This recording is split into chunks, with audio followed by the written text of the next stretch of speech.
Okay, we're about to go live, just to let you know.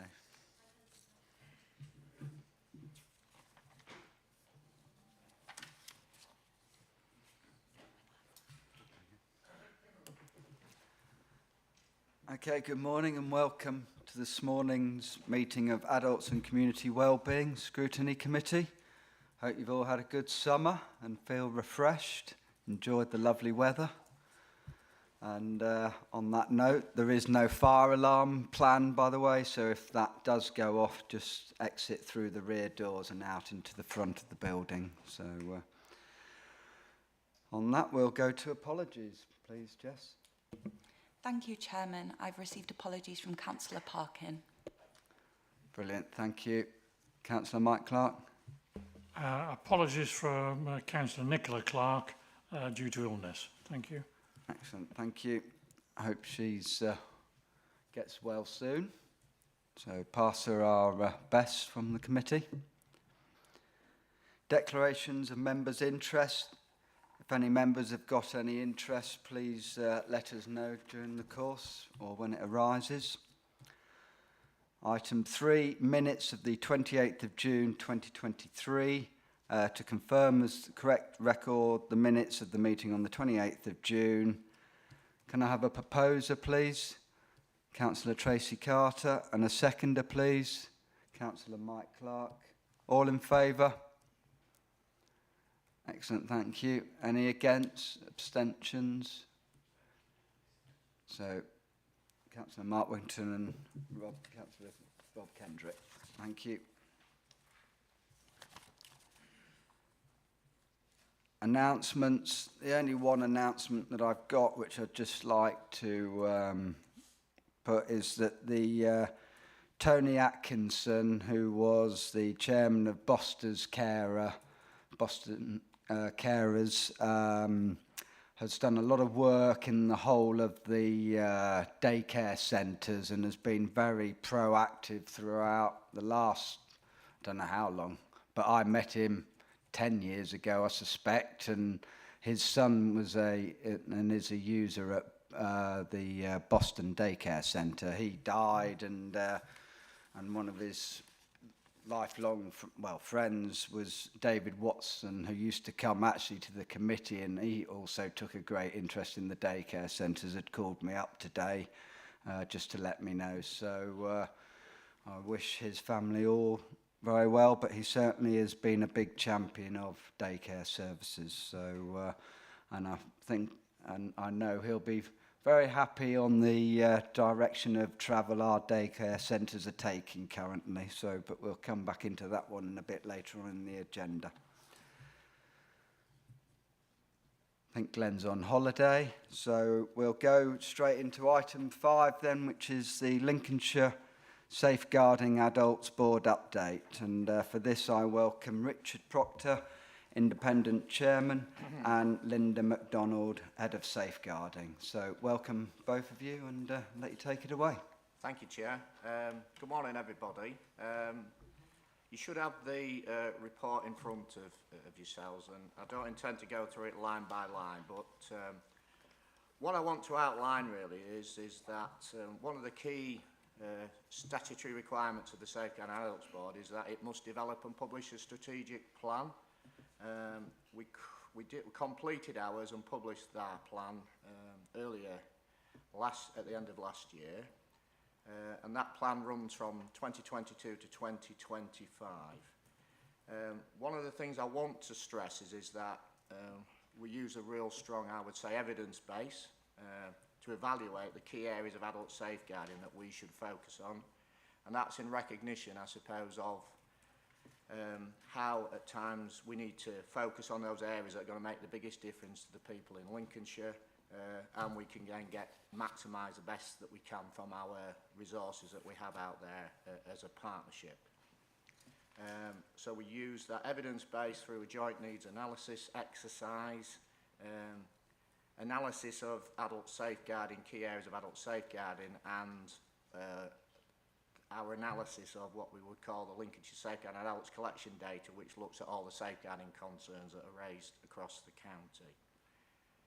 That exercise identified some strategic priority areas for us in respect to prevention and early intervention as an overarching one, together with making safeguarding personal, learning and shaping future practice, and safeguarding effectiveness.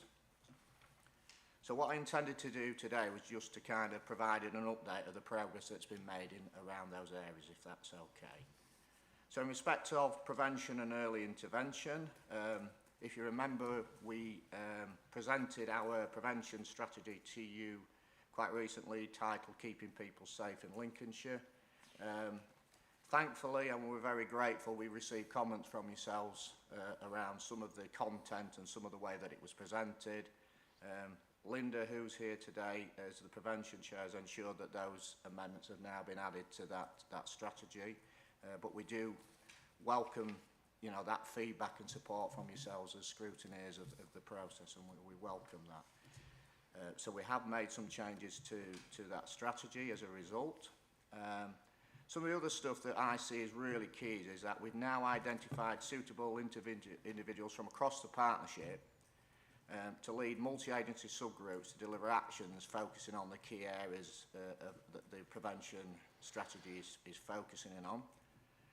What that allows us now to do is, through our governance structures for the senior responsible officers who we have deemed the most appropriate to lead on those areas with that subject knowledge, but also with that ability to affect change within the system, really. So for example, looking at the ICB around things around the continuous improvement, preventing and limiting the impact of pressure sores across the NHS and independent sector providers. But what that allows us now to do is for that senior responsible officer, I suppose, to clear any blockages that are preventing the work progressing, but also escalate those concerns to Linda as the prevention chair, and then Linda's in that position where she can escalate those concerns to the executive, and then I can apply that independent challenge if necessary to progress that work. But we're looking really, really strong, I would say, in those areas now, and we're starting to progress the work streams that need to be progressed.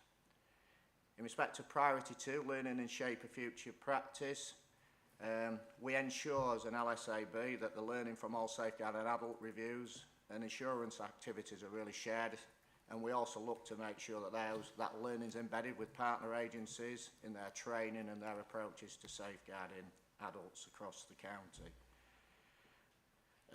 Currently we have one commission safeguarding adult review which hasn't been published as yet, so I can't really pass on too much information around that process, but one of the key features around it is possibly around self-neglect, and that kind of been a theme through that review. And what we've used that case to do is actually live test our current self-neglect protocol, and that's allowed us now to identify some areas that we need to improve upon and take forward. So that's been a really useful exercise for us. The other thing that we've been focusing on is we've also led on thematic case reviews, and these focused around 3 women with care and support needs, and it was reported that the partners had been quite obstructive to agencies and in their attempts to provide care and making engagement extremely challenging, so that kind of coercive control approach from the partners. And that review identified several learning points, including things such as the need for households to be considered holistically, not just from a singular perspective in respect to the service user, and how you can support those individuals, but also things, and it's a recurring theme this in many case reviews, not only in adults but also in children, and that for the professionals to display that professional curiosity, and that could be around things when individuals are cancelling appointments and not attending medical necessary interventions. So again, that has resulted in learning being shared across the partnership. We've developed learning bulletins, but also that it's been used to feed into and inform the training of partners across the county. In respect to priority 3, safeguarding effectiveness, the board staff have really kind of unpicked all our policies and procedures and really gone through them with a fine-tooth comb, and we've used that information to inform the partners, ask their feedback and comments, and that's led to some changes around many of our policies and procedures in terms of reference. And that's to ensure that these are really current but also effective in what they do. So the things I spoke about earlier around our governance structures, really, really important that there's a route where concerns can be escalated if work isn't progressing. We've recently refreshed our communication strategy and our communication offer. So what's on our websites, what can we offer, how do we inform practitioners and the public about how we can keep people better safe, more safe.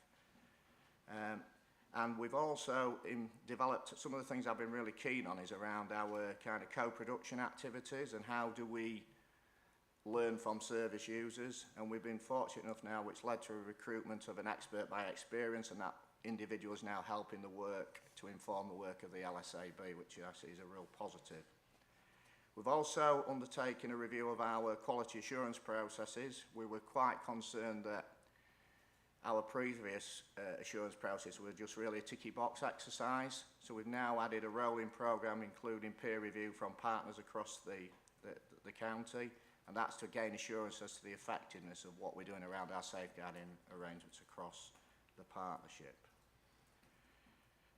In respect to priority 4, I know we spoke about that again at the last scrutiny, but making safeguarding personal a key delivery for us as a Safeguarding Adults Board. And we've been really trying to build those relationships across the partnership to improve and even work more closely together. So we've been coordinating meetings with Linda's team, the adult safeguarding team in the County Council, with Lincolnshire Police, if you remember the analysis that we've shown before around areas where we perhaps have concerns about agencies not recognising what a Section 42 concern. Lincolnshire Police was one of those areas, and we've had been able to enable Linda's team to go and work with the police in their areas of business so that we can actually help and inform their practice and to make sure that we're not getting inappropriate concerns raised, but also that people are being protected and actions being taken to prevent things escalating through the police. So that's been a really helpful piece of work, and I'm grateful for the work, the local authority in that, but also in the police in what they've done as well to engage and embrace that approach. We've also, if you remember, another area for us is around the Care Quality Commission and trying to define what equates to a quality incident and what's actually a safeguarding concern as per Section 42 of the Care Act. And we've been working quite closely with the CQC to secure their support in the use of our quality incident form, which will ensure that all such incidents are recorded and responded to appropriately, but hopefully reduce the amount of unnecessary safeguarding concerns being raised and directed into the local authority. The third area of focus that we've had around making safeguarding personal, and it's something that affects the whole of the East Midlands footprint, is we've been coordinating meetings with EMAS, the East Midlands Ambulance Service, again, and that's to provide clarity to EMAS as to when it's required to raise a safeguarding concern as per Section 42 of the Care Act, but also around reminding people of their prevention strategy duties as well under the Care Act.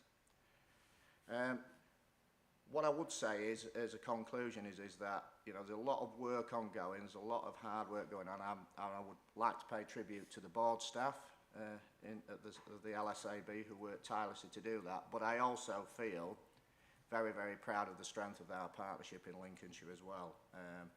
And I believe that if we can keep that going and we can keep that work focused, then we can continue to make a difference to keeping people safe in Lincolnshire. And that's it. Thank you.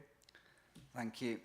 I think, yes, there's no doubt about it that you are basically moving every stone and going right through the whole process and taking very sort of detailed approach and certainly engaging with the users. So from what I've sort of, looking at the report, it's you're progressing along the path very nicely. So congratulations on that one.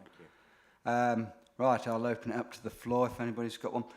One area that I did just have was, we talk about the day residential and nursing homes. What about the sort of home care fraternity? Because in some sense, I think maybe perhaps more of a, I don't know, we talk about communication, but I know the problem that runs in with home care is obviously when somebody starts losing some objects, and then it's caught up between what can be, say, dementia or other issues, and then something goes missing in the house. And I think, do we actually do enough to sort of, in effect, if you're going to have home care start, then it's perhaps like, here's a leaflet to say, right, family, get rid of all the whatever you want that you like, any jewellery or something. Sort of help prevent from issues ever happening.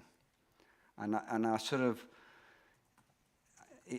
I know it's difficult because at times, having witnessed my grandparents and aunts and things go missing, and it's often not the carer, it's actually where they then go and hide something, but then the carers, and before you know it, it sort of creates an issue which sometimes I think, and this is safeguarding, isn't it? How do we prevent some of these issues from even entering into the arena? So, right, I think Councillor Rob Kendrick. Thank you, Chairman.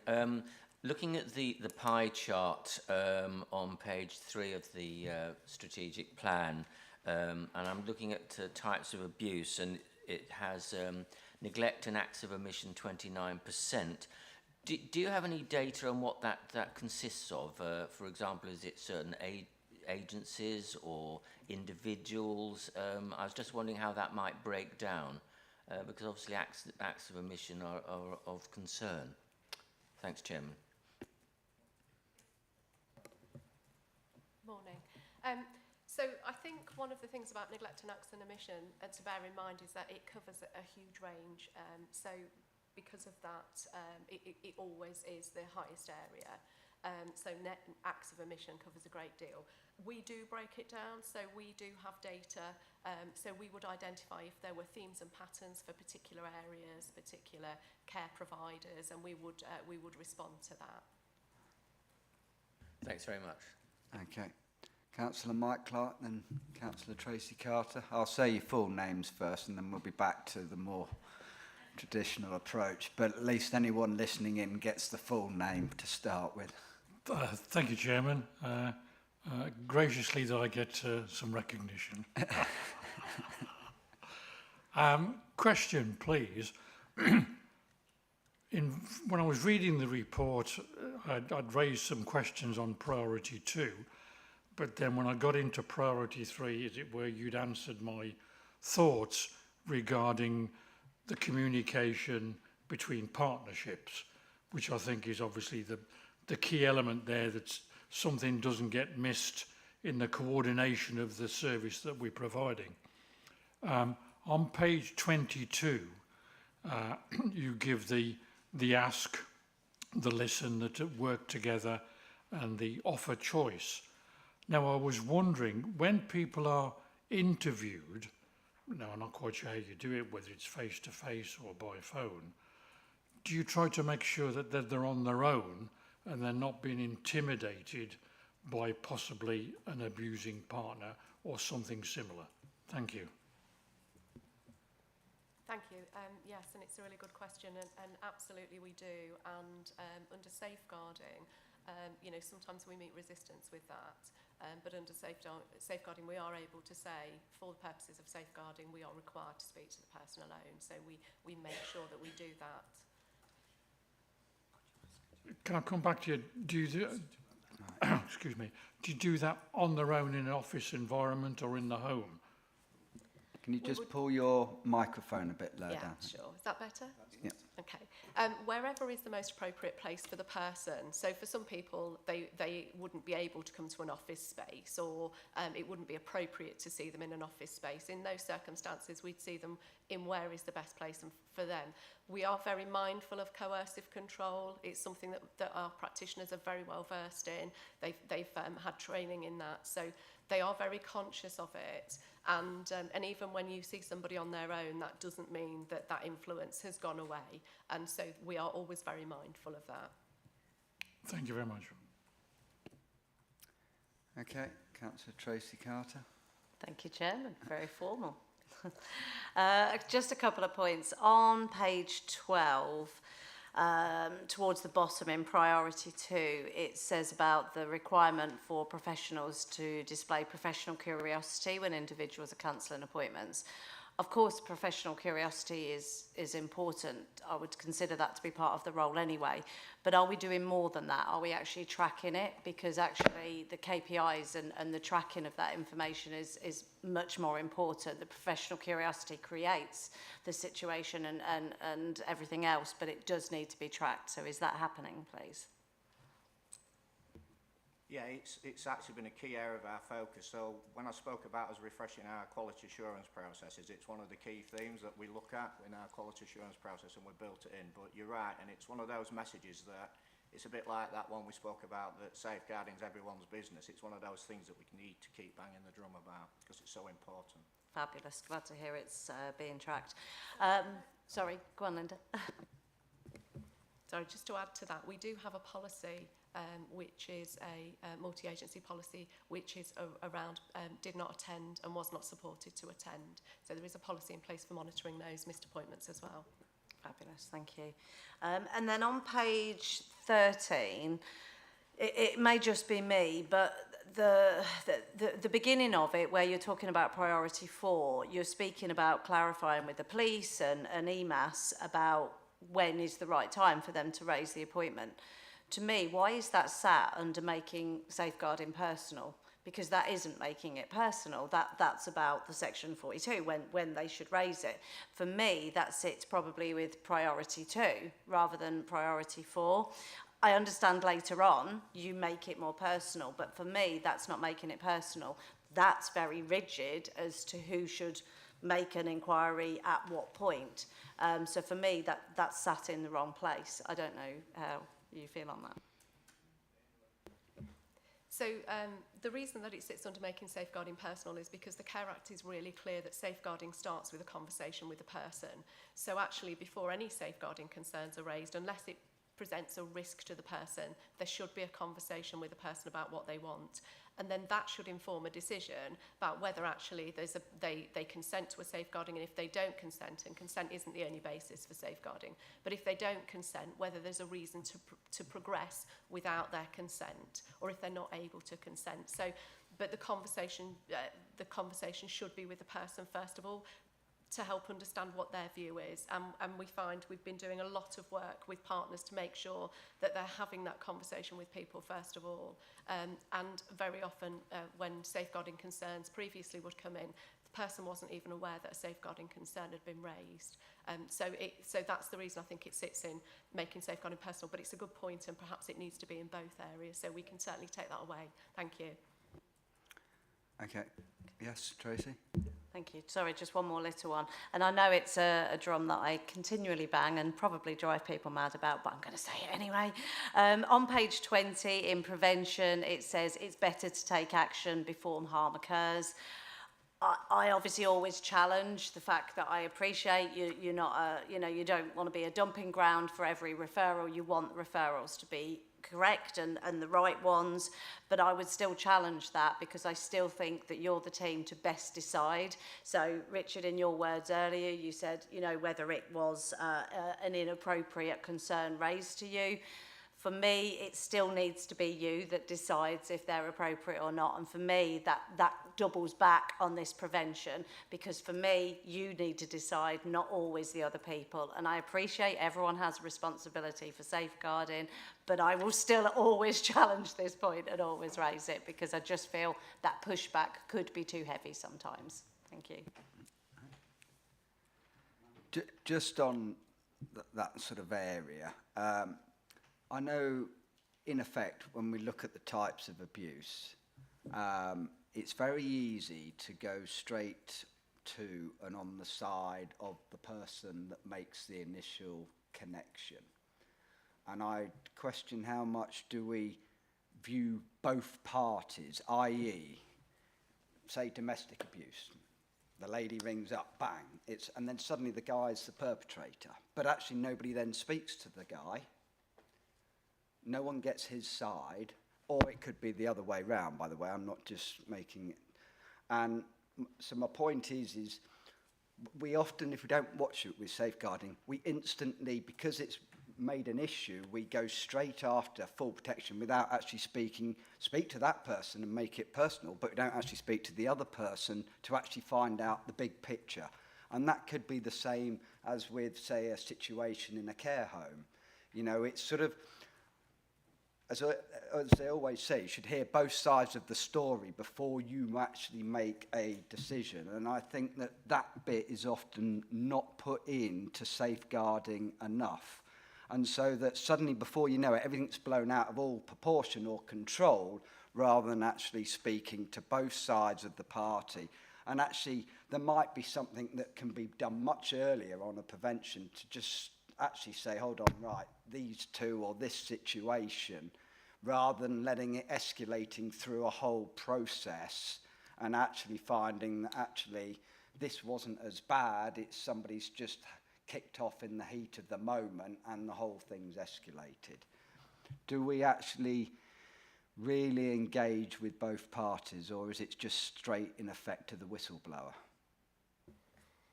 So our policies and procedures are based on the principles of natural justice, and as part of that there is always a right to reply for the alleged perpetrator, unless having that conversation with the alleged perpetrator would significantly increase risk to other people. So as part of our safeguarding inquiries, we would always have that conversation with the alleged perpetrator and offer them the opportunity. We also have the opportunity for a family group conference, which is something that we can use in those circumstances where there are difficult dynamics, not domestic abuse, but where there are difficult dynamics and where a conversation with somebody to mediate might be helpful. Yeah, I think so. It's just something that sort of, I think it's very quickly to somebody to be suddenly called a perpetrator, and actually he's perhaps done not necessarily a lot wrong, and then he's in a heck of a mess of a system. So I think it just needs to be sort of fair. The other area which I often question nowadays is we talk about he, we talk about she, and actually that's irrelevant. Because if you actually look and want to make it all personal, it's all about the person. And I find that a lot of the times we're starting to write he's and she's, and you could actually expand that out into a whole new different world of pronouns now. But reality is it's not whether you're a male or a female, it's actually we're here to protect a person. And actually I think we don't use the word person enough. We tend to break it back down to he and she's. I don't know. I would just say that when we're working with people, we would always identify how they wish to be identified. So I think that in terms of what you've talked about, different pronouns, etc., people have different preferences, and we would always establish those when working with people as part of making safeguarding personal, and generally as part of working with people we do that. But I absolutely agree with you that it is something that we need to be very mindful of in terms of equality. So, Richard? Just to add to that, I mean, in respect of the reviews that we undertake as a Safeguarding Adults Board, one of the things that we always ensure we do is an equality impact assessment, so that would identify some of those issues if they'd have been prominent. Excellent. Okay, any other questions? So, oh, sorry, Andrew. Yep. Thank you. I've just got a specific question, then a general one. Obviously, it's to do with inquests and when the coroner's involved in a death. At the end of the inquest, the coroner often comes up with a lot of suggestions and writes to different people. But I'm just wondering whether we keep a track on inquests and the comments at the end as a routine, because often things are picked up from an inquest, which don't necessarily mean that the coroner's writing specifically to a certain person. I just want reassurance that we are monitoring that.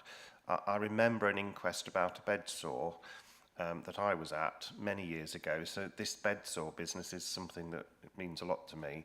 And I just wonder what we do to make sure that those outcomes of inquests are included in our planning.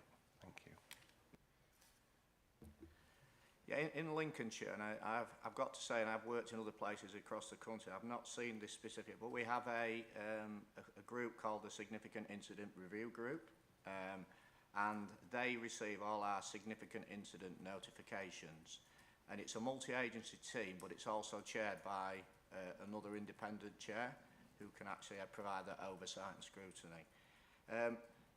So they would receive all that information and they would look at it, and one of the things they would look at is the information that the coroner would provide, and they would, if it isn't there, they would then write to the coroner to ask for that extra information, and they would be checking in all those things. In respect of their work, one of the things that they also do, which is really important, is even if the cases do not make the threshold for a safeguard and adult review to be undertaken, there may be actions that still need to be put in place. So the ones I mentioned there, if you remember earlier, around that coercive control issue, for example, they would be tracking those progress. So if an agency says, yeah, we've done a single incident learning exercise on that, then that group will be responsible for chasing up those actions. But there's a full kind of record to show exactly what action's been taken and how that's been addressed. So it would be checked through the coroner. Yeah, thank you. Can I just be clear though? You said that they're given the information from the inquest. Do they get a copy of the outcome of all inquests, or just ones that? Who decides which ones go to them? It comes through the agencies. The agencies would identify those, but also things like the district councils may do it as well. So people, it's about promoting the actual process so people are aware to highlight those issues of concern, but they would not get every inquest, they would not get that. Now that's just my one concern. You're relying on a lot of other people to pick up things to then refer in, and I just wonder whether things get missed.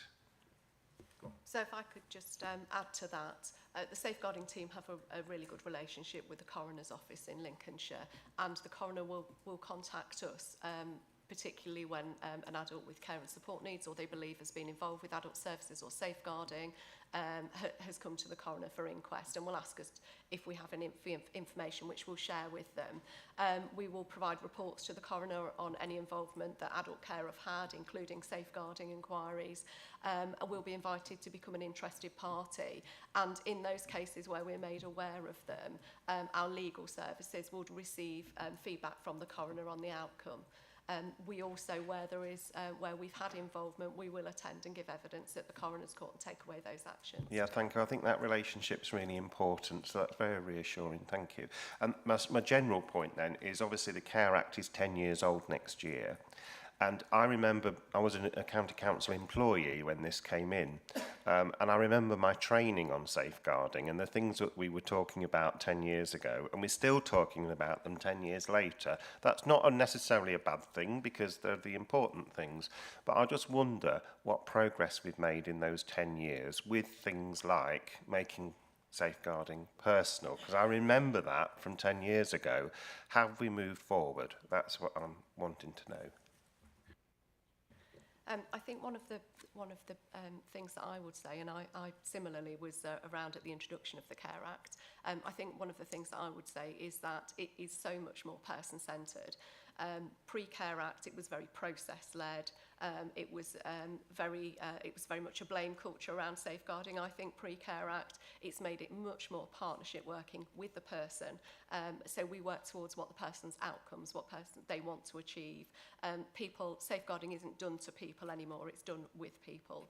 I think the other thing that sort of measures the success of the Care Act and the work that we've done around the Care Act is the constant increase since the introduction of the Care Act in the number of referrals, that says that more people are aware of safeguarding, more people understand their responsibilities under safeguarding, and people are always safer when more people are looking and more people are aware, the more people are observing what safeguarding is. So I think that is a testament to the success of the work that's been done since the implementation.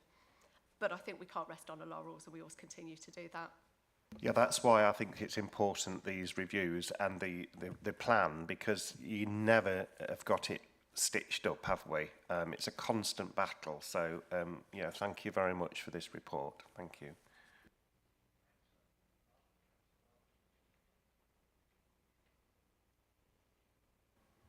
Thanks, Mr. Chairman.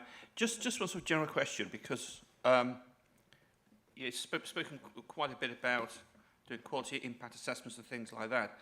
But I'm just obviously wondering that if you obviously have to deal with every case on its merits, you know, if you get a referral and you go in to, you know, that your first point of contact, you might walk into a situation where you have to take pretty immediate action. I'm guessing there's going to be other instances where the process is going to be more stretched out. Because obviously, you know, you might actually go there and actually it's physically obvious that somebody's needs protection, you know then. So I'm guessing you've got some criteria and policies and procedures, but just kind of talk me through, you know, what happens, you know, if you go there and it's obvious that somebody's in a lot of distress, but also what would you do if you went there and it was a case of just to explain the different types of what you do on that first referral, that first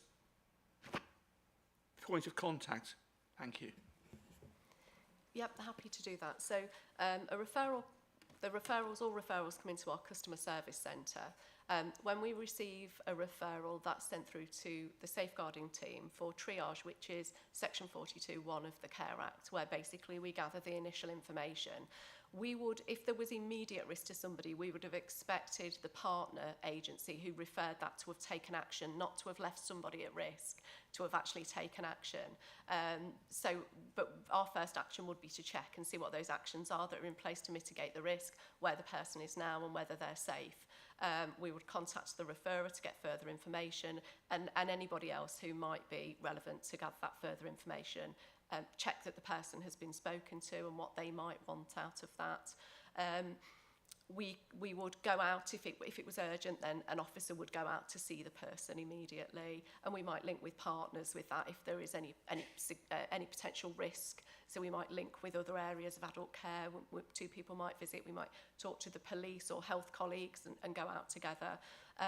We will pull together an urgent strategy meeting, a multi-agency meeting, to make sure that the right people are around the table to discuss the situation and to agree a plan of action.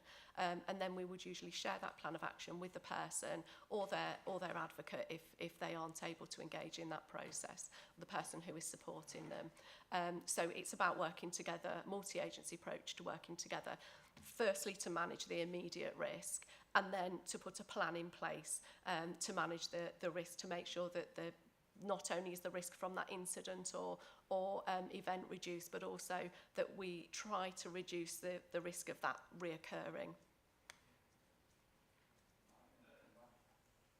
Thanks. Yeah. What happens in a situation where you've done all that? And I'm thinking of a situation potentially where you might have one elderly person perhaps living by themselves, and maybe the referrals come if they're receiving home care or if a neighbour's popped round to see them, because it's sort of linked around the concept of capacity. Yes. If you are sort of there and you've been through all of your protocols and you know this person is at risk, what happens if they themselves turn around and say, I'm fine, I'm okay? Because I know in the past we have had situations where we have had to go to court. I'm just wondering what the process is in that situation, especially if potentially you may have to go to court and like that, which stretches the process out. Meanwhile, you've still got a very vulnerable person living in the situation that's made them vulnerable and a risk. Thanks. No, it's a really good question. I think it's one that practitioners in adult services do struggle with a lot of the time, because actually if somebody has capacity to make choices in relation to that specific decision and they are choosing to stay in a situation of risk, we can work with them to try and mitigate the risk, to try and help them to take actions to manage that risk themselves, but we can't make them any more than I could make you do something that you didn't want to. Person has capacity, then they do have the right to make unwise decisions.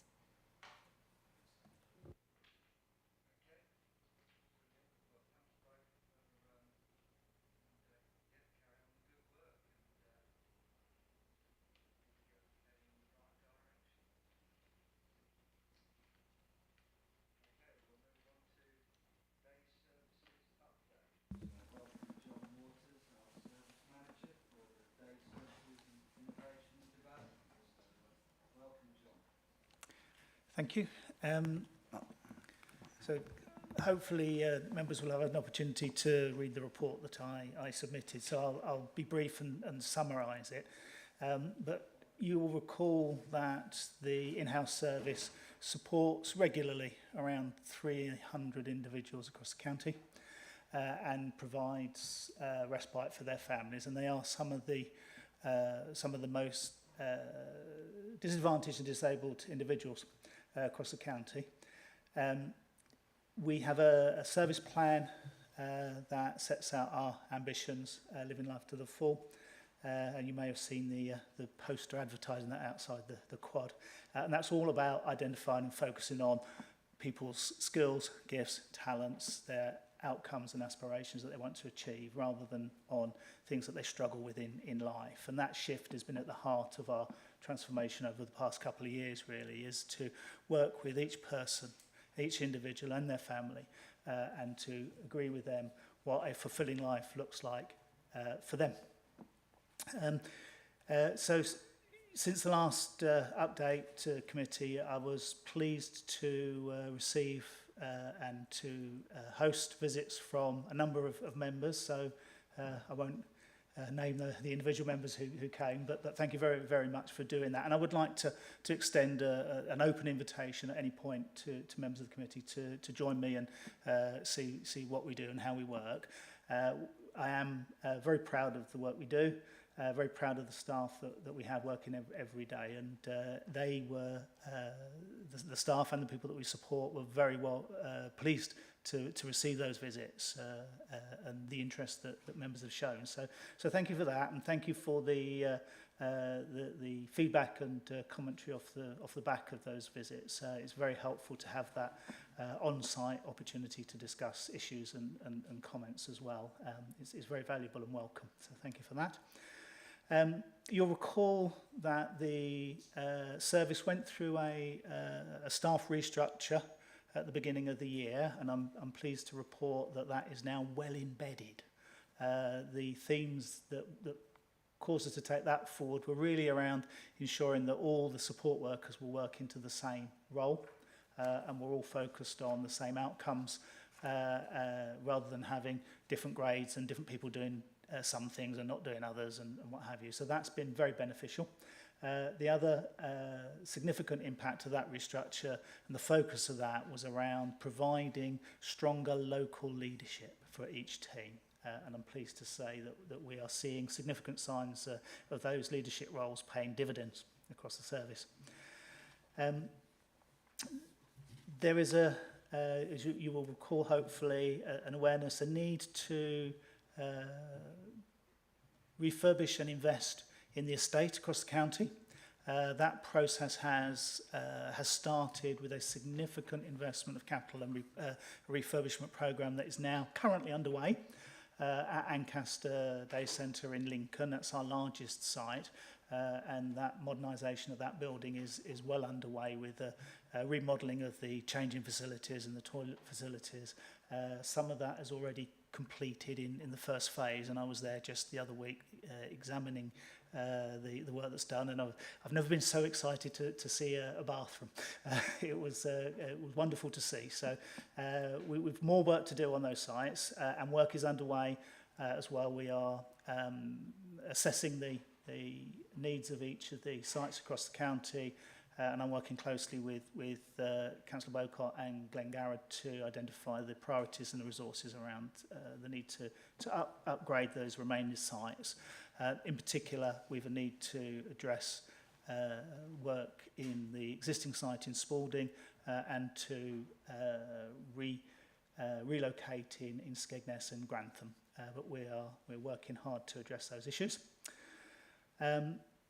Moving forwards in terms of the service, we were very fortunate to receive a successful response to a funding application that we put in to the Department of Employment that enabled us to employ 3 job coaches. Those job coaches were appointed in January, and they've been working with individuals with disabilities, learning disabilities across the county, and that programme is progressing exceptionally well. We're having a review mid-term on that project from the British Association of Supported Employment, but all the indications from that initial review is that the work is progressing to time and that we are seeing significant impact from that work. So there are already 6 disabled people in employment as a result of that work. And those individuals are individuals who are very far from the workplace.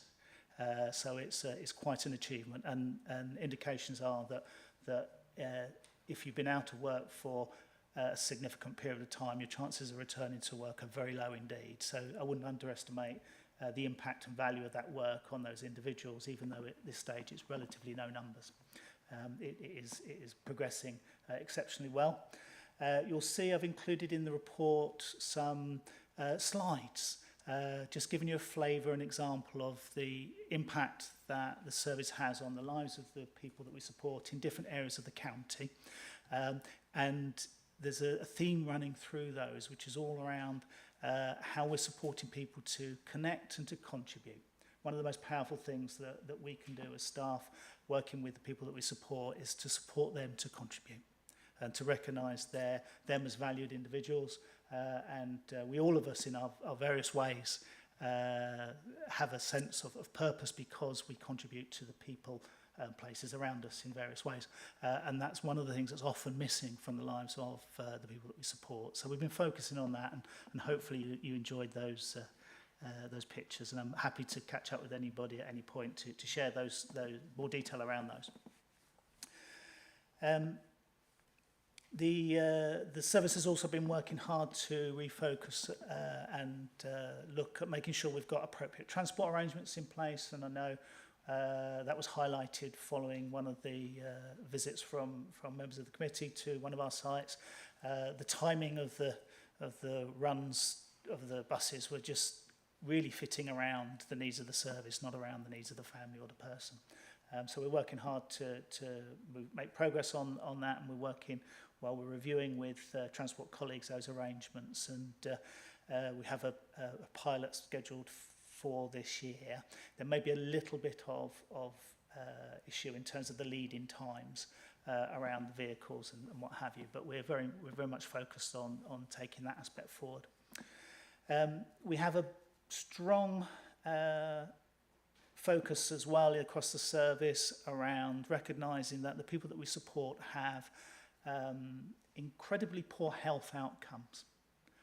People with learning disabilities across the country die significantly younger than the average population. And one of the roles that we have is to promote and encourage healthier lifestyles. That includes a recognition of healthy exercise, and you'll see one of the examples there is people who've reached out to the local squash club in Grantham, and they go along, and I've been watching the videos on our Facebook page of the individuals there and showing how they have grown over the months of going along there. And they get their coaching from the coaches in the club, and then they do a little bit of help around the clubhouse to make sure that things are orderly and kept. So there's a kind of an exchange going on there, which is wonderful. But that's part of our focus on healthy lifestyles.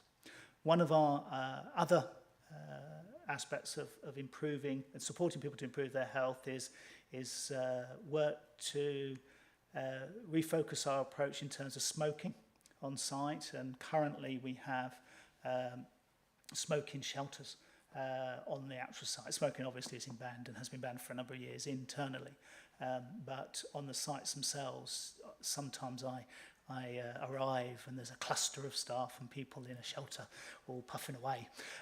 So we've already relocated some of those to make them less inviting to do so, and that's seen a reduction in smoking across both staff and people we support. And we're planning in January to where we have sole occupancy on a site, to go completely smoke-free across the estate.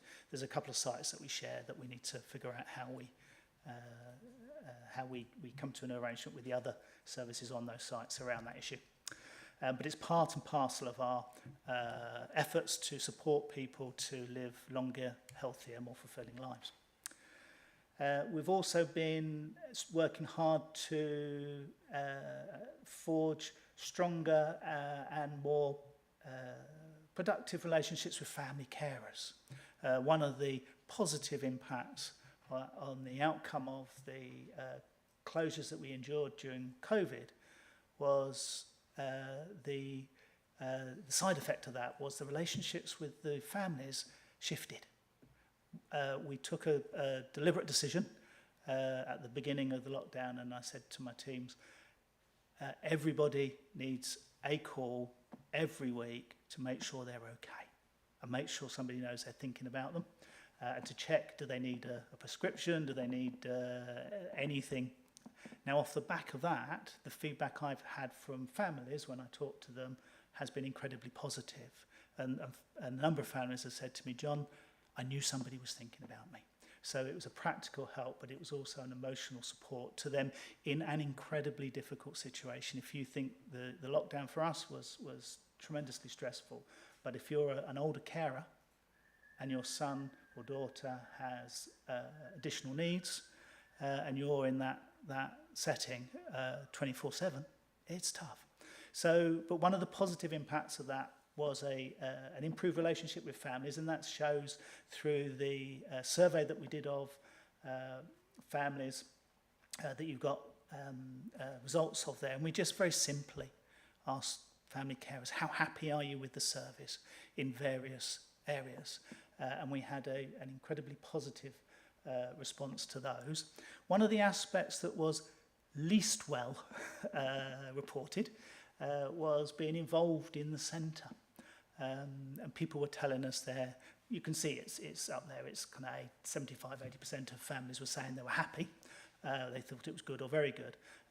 But we need to aim higher. So we put a lot of effort into, I think, the idea that colleagues in safeguarding talked about co-production.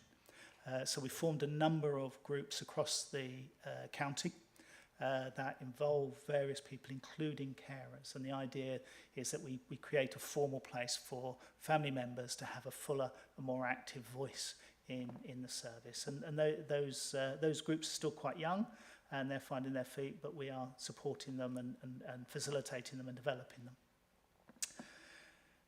In addition to the survey of families, we also spoke clearly with the people who use the service directly, and we brought in an independent organisation, Voiceability, who provide our advocacy services in the county to facilitate those conversations. I've had some informal feedback from those workshops as to people's experiences, and I'm awaiting a fuller report of those. But I will certainly be making sure we take forward any issues that process identifies. Lastly, I think I'd just like to draw your attention to the number of people benefiting from the service. As I said, we have a core ongoing user group of around 300 families and people that we support directly and regularly who attend across the county, and that figures remain broadly static over the past year. One of the focuses that we've taken forward is to ask ourselves, how can we be more helpful to more people more often and open out drop-in opportunities across the counties where people who may be isolated or vulnerable or who just want a little bit of social connection may just drop in and take part. So we have a knit and natter session in Stamford, and where people kind of come together for a coffee, and what they do is they knit little baby hats for the premature babies and what have you. So there's a theme of contribution even there.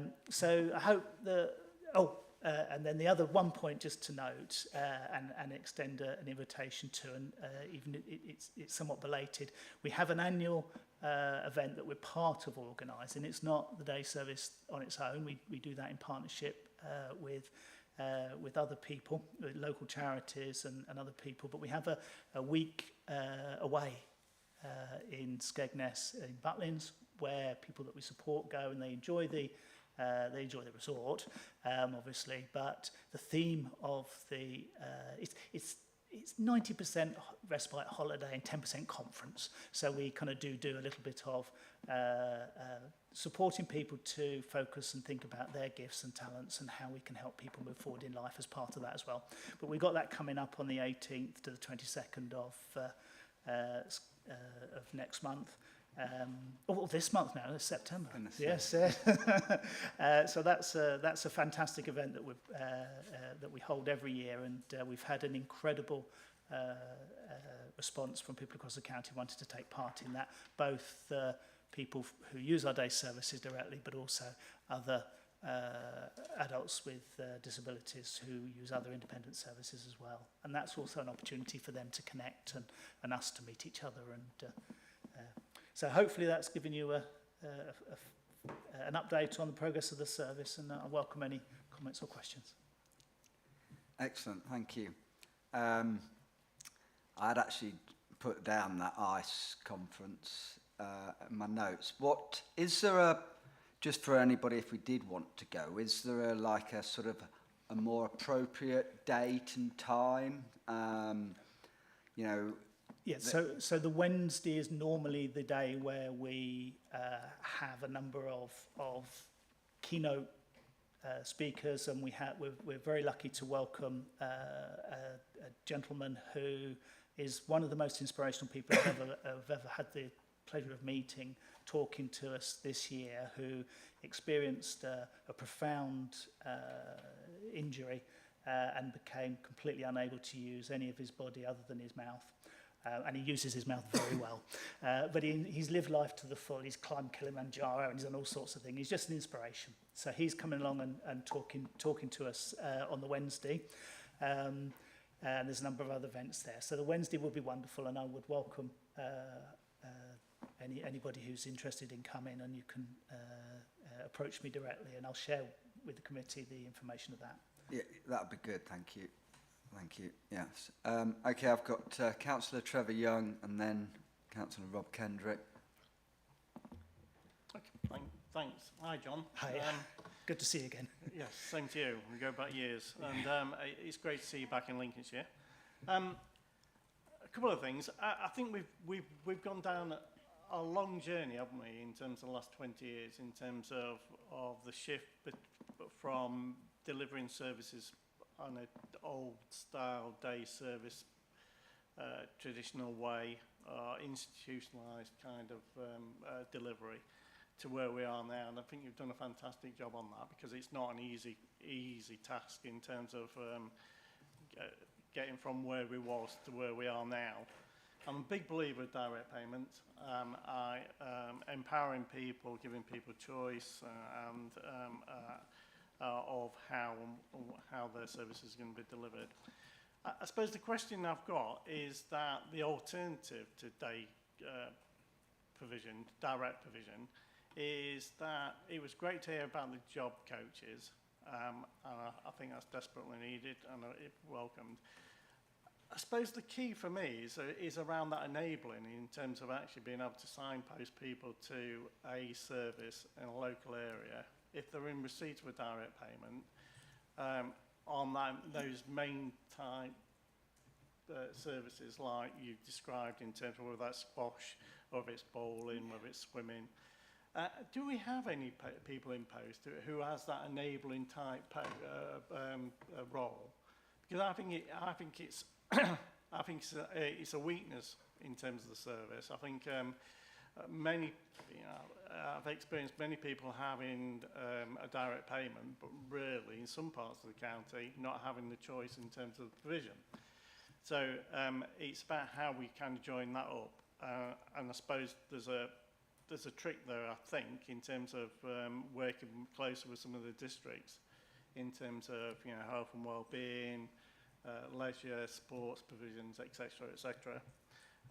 So I'd be interested in terms of that. Then the other one is around the estate, and I know you're not directly responsible around the estate, but in terms of my particular area, we've got at least one building which was a previous day centre. What's in terrible state of disrepair, because it's been empty for years. It's been getting broken into.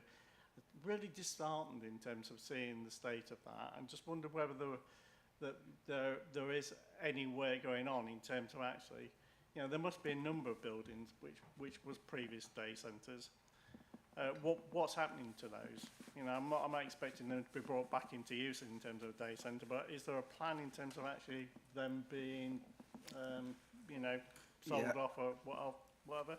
I mean, just on that, I mean, if we actually rolled back 12 years ago, we had something like 32 daycare centres. I travelled round every one, and actually half of them weren't fit for purpose, and actually we got rid of those. And at the same time, though, the actual needs of the users and the changed as well. It sort of became, originally it was encompassing everybody, and it actually got more on, I can't remember the exact word, but the more sort of, yes. And so it has been reformed, and as you said, the journey and the transformation is actually really quite remarkable. I mean, in fact, reading this, my view is that we're actually evolving with innovation rather than actually going with a game plan predicting what we think they actually want. It's flipped it on the head, and the staff are amazing, and the one thing that you do notice is the happiness of the people that are using the facilities. I mean, they are happy, really happy. I mean, they've got a, you know, perhaps now as good a life as maybe they perhaps ever had in effect in a daycare service and the offerings. So I think, you know, it really is a credit to what we've done. If I may, just in response to Councillor Young's questioning, particularly around the direct payments, and just for awareness, I mean, I am as passionate an advocate for choice and control as anybody, and have done spent my career supporting the implementation of personal budgets and other such things. With that regard, I've aim to bring that opportunity into the service. Not everybody themselves is in a position where they want, even with the support of people like Pendrell's, to manage the responsibilities of the personal budget. So the choice needs to be around how your support is provided, but also how it's managed. So people need that choice to say, actually, you deal with it, please. So that's for the group that we serve directly. That's an active choice for people that they're making, is the first comment I'd make. The other is, one of the things that we've done over the past couple of years is that where we have had the scenario that you're talking about made aware to us, where people have lacked opportunity. They've got the payment, they've got the support, but they're missing the opportunity. We've invited them in, and we said, well, come with us, bring your support member of staff, bring your PA, and we'll work together. And we'll share the opportunities that we have in the centre. So you'll now come across the service staff who are working alongside each other, some of whom may be PA supporting people through direct payment, some of whom may be directly employed through the county council and my service. Now that's caused us a couple of challenges, because we need to have the same expectations. So I have had on occasions conversations with personal assistants that said, hey, put your phone away. You're not here to look at your phone, you're here to support the person. And while we're here, so establishing the same expectation of quality and focus has been a bit of a challenge, but not one we can't meet. And then the other point I think you raised, which is very, very helpful, is the idea of how do we make sure that we are focusing on people's skills, gifts, talents, and that planning, that person-centred approach. And your comments here, have we got people doing that with people? So one of the drivers behind the reorganisation and the restructure was just that. So it is part and parcel of the support worker role to be having those conversations with people, having those conversations with families, and figuring out how do you get to be where you need to be. So we've kind of taken that to try and embed it across the culture, and we're beginning to see a shift. We're beginning to see a shift. There is, as you say, it's not easy. There's a legacy and a culture, but we're picking up on those issues. Excellent, thank you. Councillor Wendy Burkitt, welcome. Thank you. I'm sorry for being late. No worries. I do apologise. Yeah, John, it's as you know, we're in this together, aren't we? And it's not easy. It's not easy, but we are determined to make these places better, aren't we? And I'm determined that we have a community offer in all of them. So that's what John was mentioning in Spalding. We're looking to open a community cafe there, so more people can just walk in, have a cup of tea. If they've got somebody they're caring for, they don't have to have a place there. They can just go and have that cup of tea. Boston have just started their cafe up, haven't they? And again, you can just pop in, have a cup of tea, talk to staff, and like Stamford, the Knit and Natter, when I was there a few weeks ago, you know, the happiness of the people that go, but not all have got disabilities. I mean, there was an elderly lady there who'd, I don't know whether she'd had a stroke or whatever, but she was incapacitated by something. Very clever lady, and she came and she wasn't knitting because she couldn't do, but she was sorting something. And it's just the positivity of these people coming in and the smiles, as John said, to see them happy. But what I notice is the staff. The staff are all happy. And that's very, very rare that you go into a place where all the staff are happy. And I've not been in any centre yet. I haven't been to Skegness yet, mind you, so might not get them happy there. But, you know, they are really happy. So, and we are determined, Skegness and Grantham, we will have offers there very soon. We're working very hard with property, aren't we, to do that. Spalding will be having work done on it. Ancaster will be continuing to do the refurbishments. And we have got a 2-year plan where we will be refurbishing where we need and then ongoing, won't we, John? We will, and I would just take this opportunity really on behalf of the people that we support directly and their families, just to kind of to thank members for their support in that regard. Excellent, thank you. Rob? Thanks, Chairman. You touched on issues to do with smoking. Would I be right in thinking that you have some sort of link with the smoking cessation service and having any tailored packages to help people give up smoking?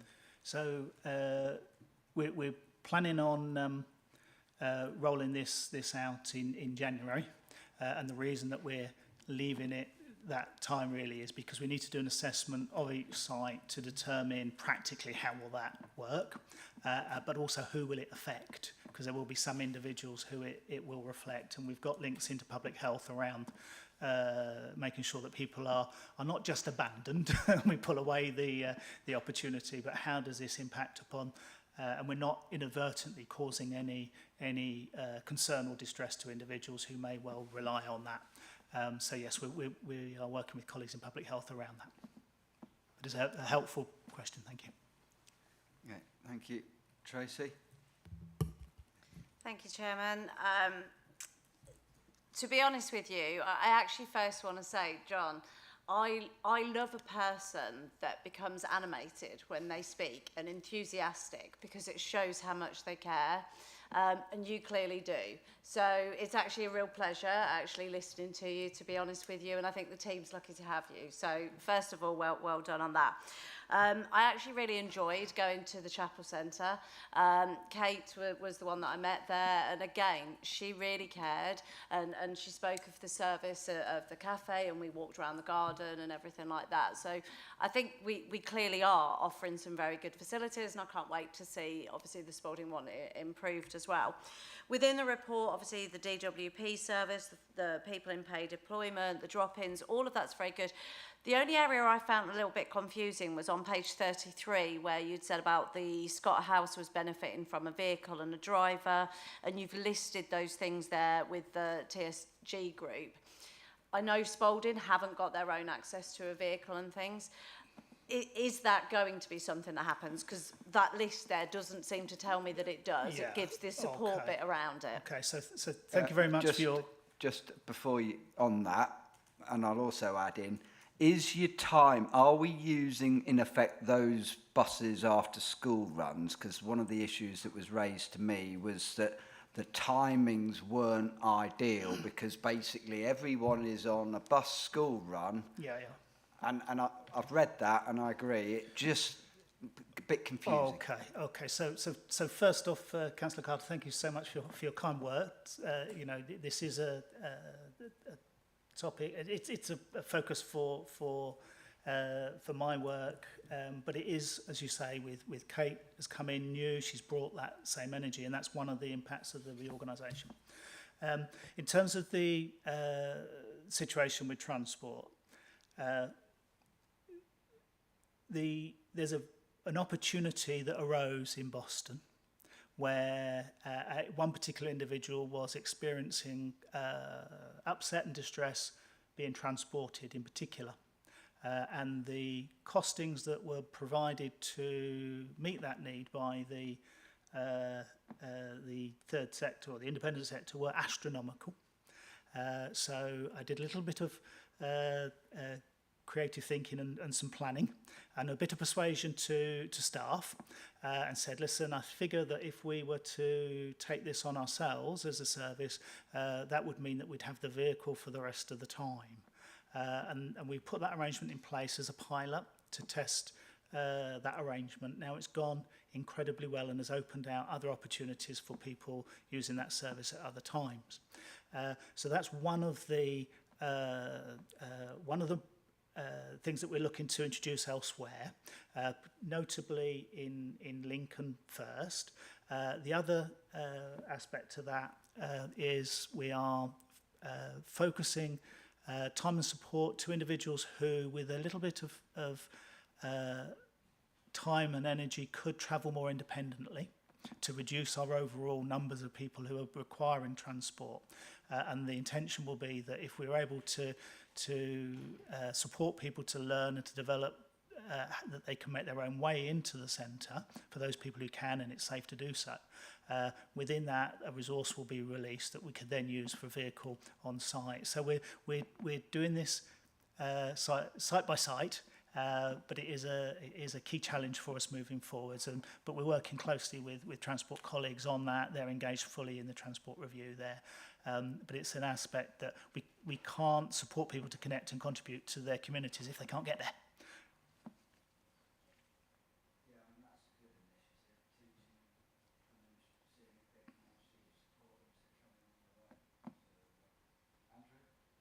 Oh, thank you. Hello, John. It was me, wasn't it, that was at the day centre in Boston when I saw the buses there. I think it was about 1:30 or 2. I can't remember exactly. Yeah. What's that bus doing here at 1:30? Obviously to take people home, and it was quite apparent that they didn't want to go home at 1:30. They were enjoying it, and if they're there for the day doesn't finish, does it, at 1:30? And my point was actually the fact that they're at the day centre also helps the carer at home if they're from a home environment, so that they get a whole day off, to go and do something for themselves, which is really important. Basically, I was so impressed with Boston. It truly is inspirational. The manager there was absolutely incredible. If we had everybody like that, we'd all be in a very happy world.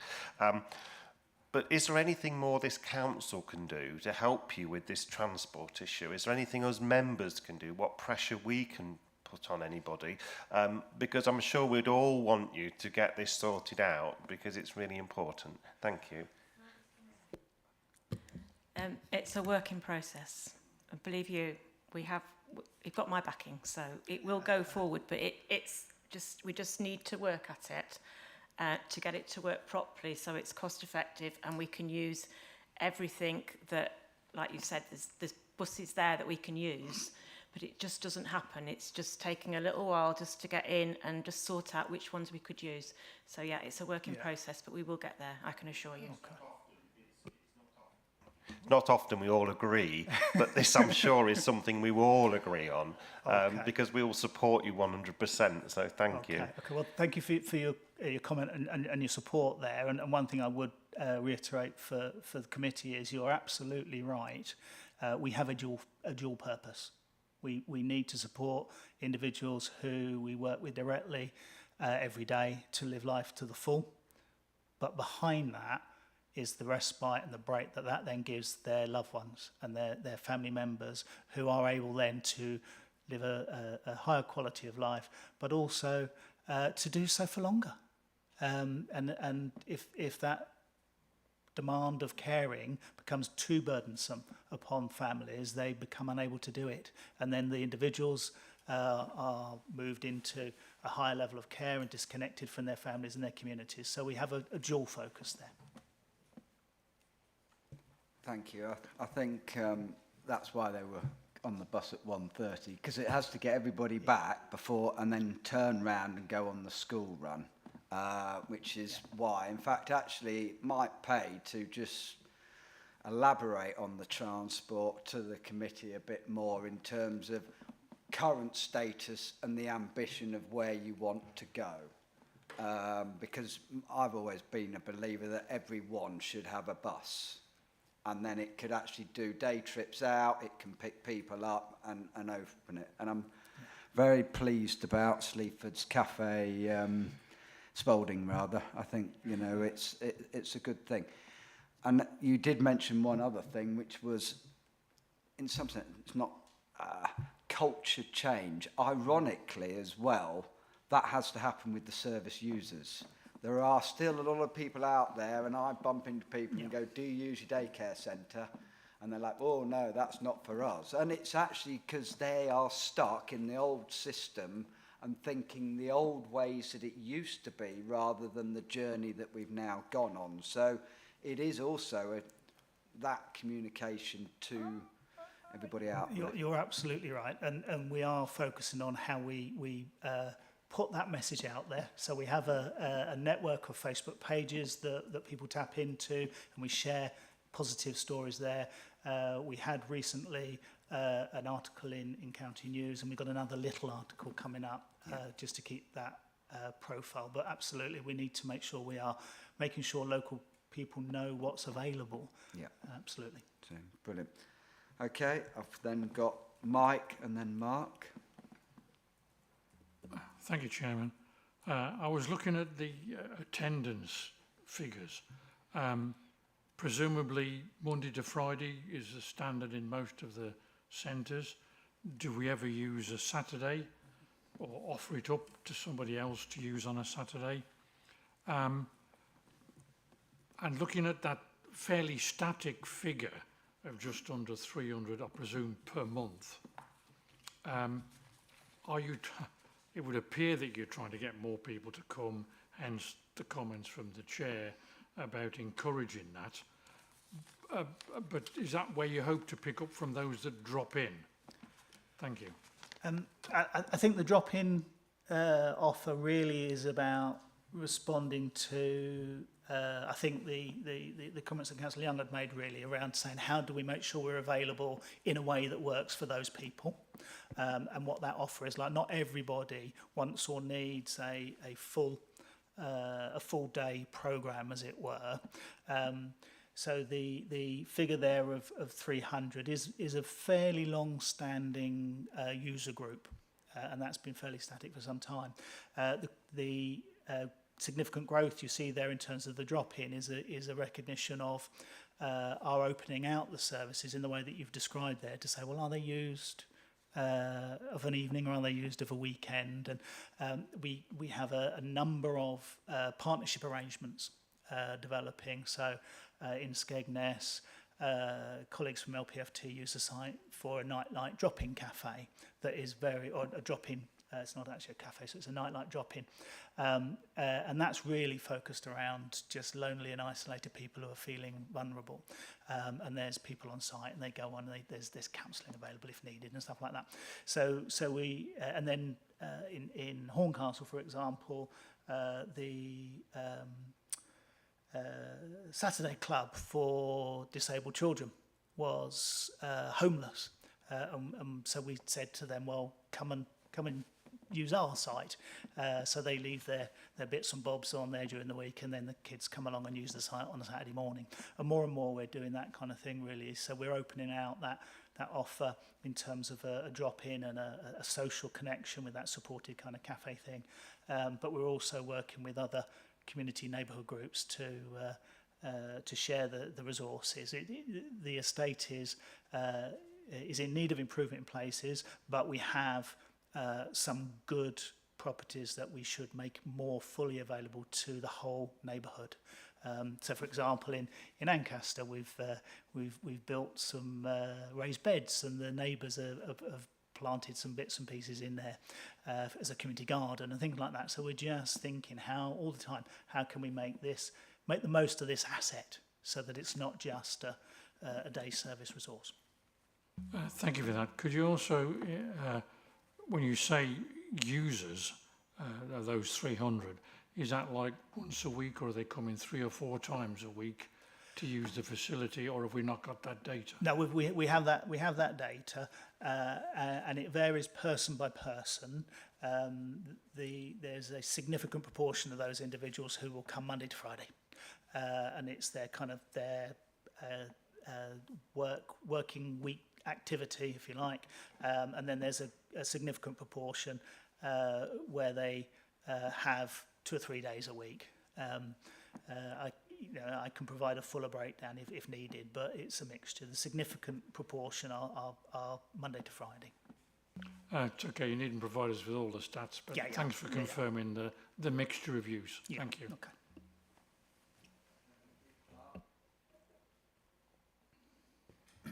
Yes, sir. Thanks, John. Thanks for the report, for the presentation. I'd like to echo some of the comments that have previously been made. It's great to see you so enthusiastic, about the service and and the offer. I picked up from the comments that Councillor Bowhead made that you're looking at improving the offer in Grantham. Because I'm a Grantham councillor, so I was wondering if you could just run through that, so what's planned. And then in response to your sort of invitation, I'm currently a district councillor as well, and I'm currently Mayor of Grantham. So I'd love to come and look at the daycare services, if I could. I think I would very much welcome that, councillor, and in that role, a very helpful person to know. So I would very much welcome that.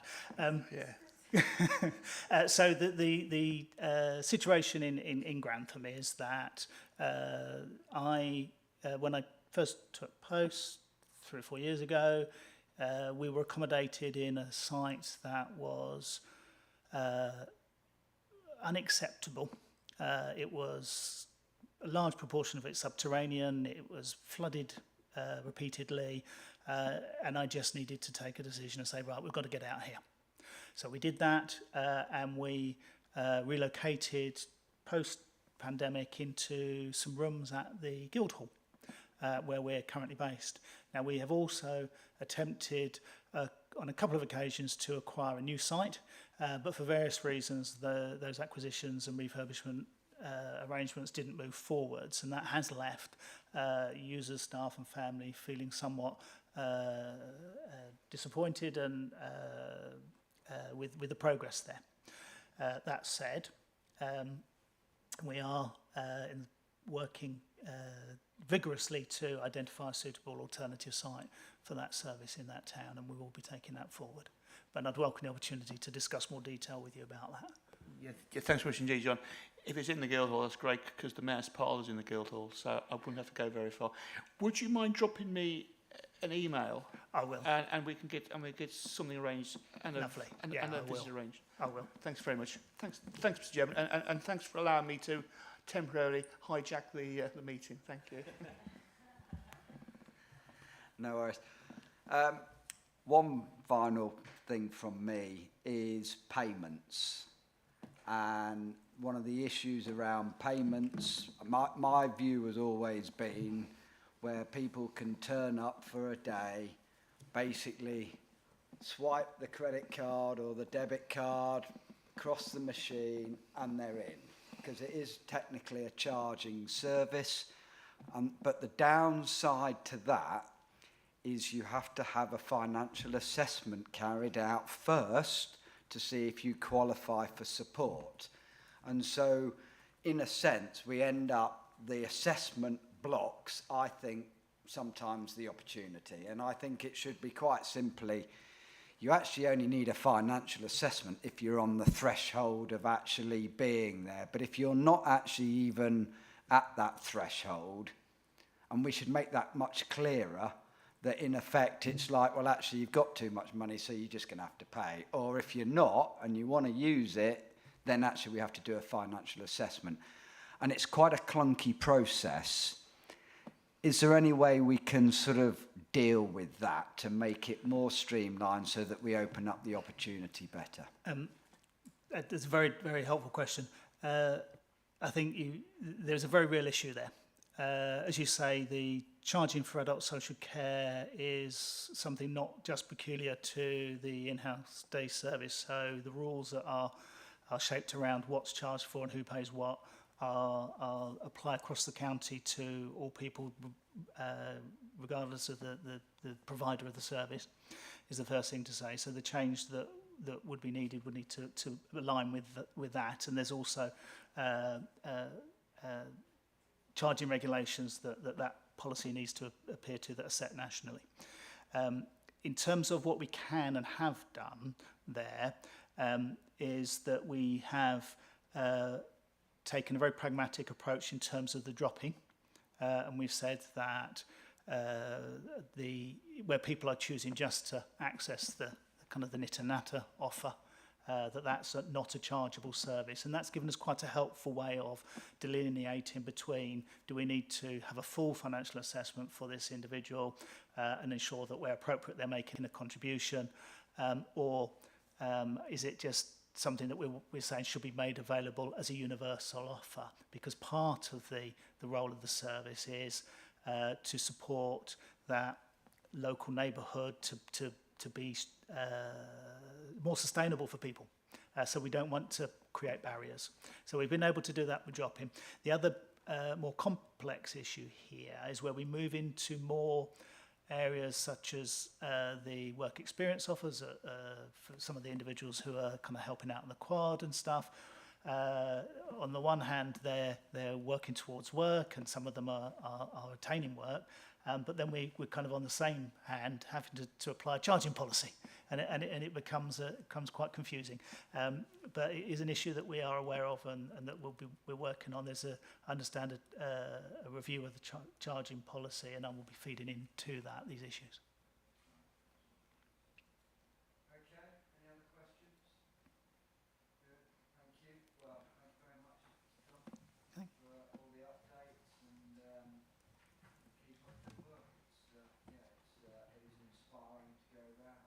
So I think I've got a few more to go and see. So we'll get those organised as well. Okay, thank you very much.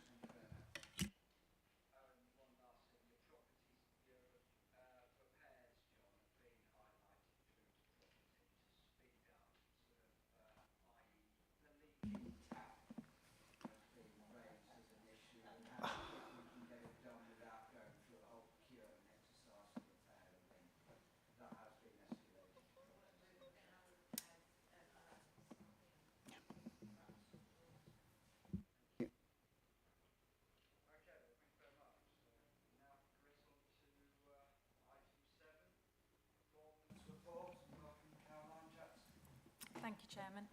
Hopefully it's okay. So page 49 in your pack is the performance report for adult care and community wellbeing for Q1, so that's the end of June. So overall, a really positive picture so early on in the reporting period. Across the 18 measures that we can report in today's report, 78% of those are either exceeding or achieving the targets that have been set. The two measures that are exceeding their target, the first one relates to the permanent admissions to residential and nursing care homes for people aged 65 plus. Just to note on this one, as previously mentioned, there is a data lag in recording on our case management system, and we do often see that this actually is reported higher as we go forward because of the lag in actually entering the data onto the system. The second measure that it's exceeding its target is around requests for support for new clients where the outcome was no support or support of a lower level. So again, a really positive picture that new clients who receive short-term services don't go on to need any further support, showing that continuous positive impact of our reablement and other support services. There are 12 measures that are achieving their targets, so again, a strong position for a significant number of measures. Those in the adult care world relate to maximising independence, and we're positively reporting against adults who receive a direct payment, emergency and urgent deliveries and collections of equipment, the completed episodes of reablement where the outcome was no support or support of a lower level, and adults discharged from hospital who remain at home 91 days after discharge. Also, the percentage of people in receipt of long-term support who've had their needs reviewed has also achieved its targets. So again, really positive picture showing that we are we are meeting those KPIs.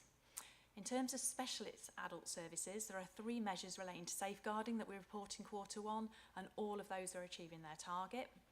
Also, the proportion of adults with a learning disability or mental health need in receipt of long-term support also having their needs reviewed is also achieving its target.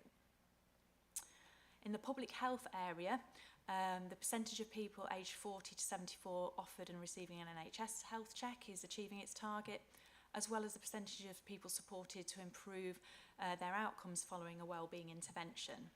And finally, in public health, the people supported to maintain their accommodation via housing-related support service is also achieving its target. Also performing in line are 4 measures, they're all performing in line. So the 4 measures that are not achieving their target, 2 of those relate to the carers service. Whilst these measures are not currently achieving their target, again, the committee are aware of this being a new service that started in late 2022. So for the carers supported in the last 12 months, that will still include data from the previous contract. Obviously, there have been changes to the new service model. We've updated our case management system, so we're supporting staff in the service delivery and improved reporting. So we do expect to see, as the contract progresses, that target will be met. In terms of the carers review measure, so just for clarity, all carers who have a personal budget, we obviously seek to understand their needs through the personal budget review, but there are 2 types of carers included in this measure. So firstly, those who receive a direct payment, and secondly, where the cared for person receives an ongoing direct payment for respite care. Consequently, the way the personal budget reviews are completed for these 2 groups is different. So in terms of group 1, so those who receive a direct payment, actually if we only looked at that group, 86% of people would have had an annual review within the timescale, so exceeding our 85% target. However, the group 2 people, so those where the cared for person receives an ongoing direct payment, they don't have their own review, they're included in a review for the cared for person. If the carer is not present at the time of the cared for person's review, then they are marked on the case management system as not being involved, and therefore they're marked as not having a review. So this impacts the overall figure for the measure, hence the 74.3%. We are doing work on how best to actually report this measure and looking at how that is recorded on the case management system. So ongoing work to kind of review this. I believe a full report on the new service is coming to you to Scrutiny Committee later this year. In terms of the other 2 measures that aren't achieving their target, again, measures that are familiar to you from previous reporting, that's the percentage of alcohol users that left specialist treatment successfully. There is an improvement plan in place, and we have started to see the improvements since the reporting in this quarter. We are starting to see those improvements, and hopefully we'll be reporting that in our Q2 because there is a data lag for that measure. Also, people supported to successfully quit smoking is not achieving their target. However, we are seeing ongoing improvements, and we have actually seen the highest quit ratings this year. I do just need to update committee that when I reported in Q4, there was a typing error in one of the appendices around the target set for those aged 40 to 74 offered an NHS check. It was being reported as 95%, it's actually 55%, so that's just an update on that. All narratives for all of the measures are included in the report and on the Council's website, and I now hand over for any questions.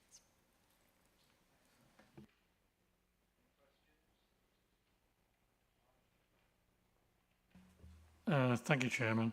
I'll give you a number of questions and another colleague, and then I'll possibly come back to you. On page 50, we mentioned the permanent admissions, 163, but we have a capacity for 238. What do we do with the spare capacity? Are we paying for that, or can we utilise it in another way? And on page 54, reablement service, it seems to be working very well for both the client and the service, but you mention a percentage as you do on a number of other items. Could we please have the actual figure so we've got a better understanding of what we're dealing with? That's me for now. Thank you. terms of the second question, absolutely, we will include the number in the narrative to ensure that you know the exact numbers that we're referring to. In terms of that capacity around residential, I don't know, Afsana, if you... May I, Chair? We pay for the beds we are utilising. So we have a set number of beds across the county, but we're paying, and we did discuss that last time when we talked about the active recovery bed, and we, so council is not losing any money on that. And the numbers, I know the referrals going to the home care provider in the community as a system is about 900 people per month. Could be from hospitals or adult social care. So we're talking big numbers, but we will have the exact number for our referrals next time we're presenting. Thank you, Chair.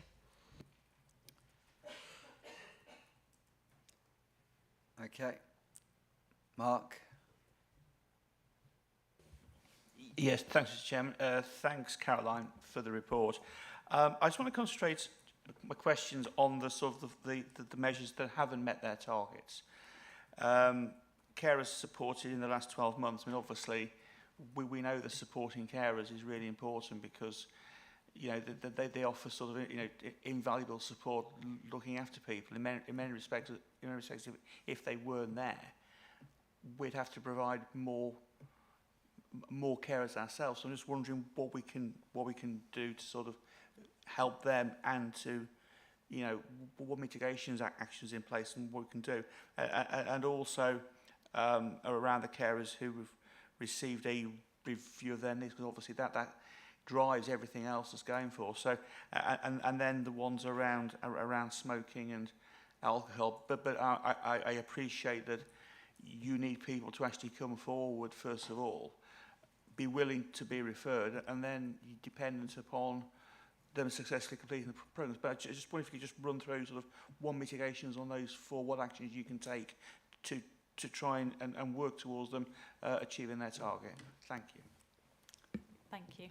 So in terms of the two carers measures, as I mentioned, in terms of those supported, obviously we are still having data included because it's in the last 12 months from the previous contract.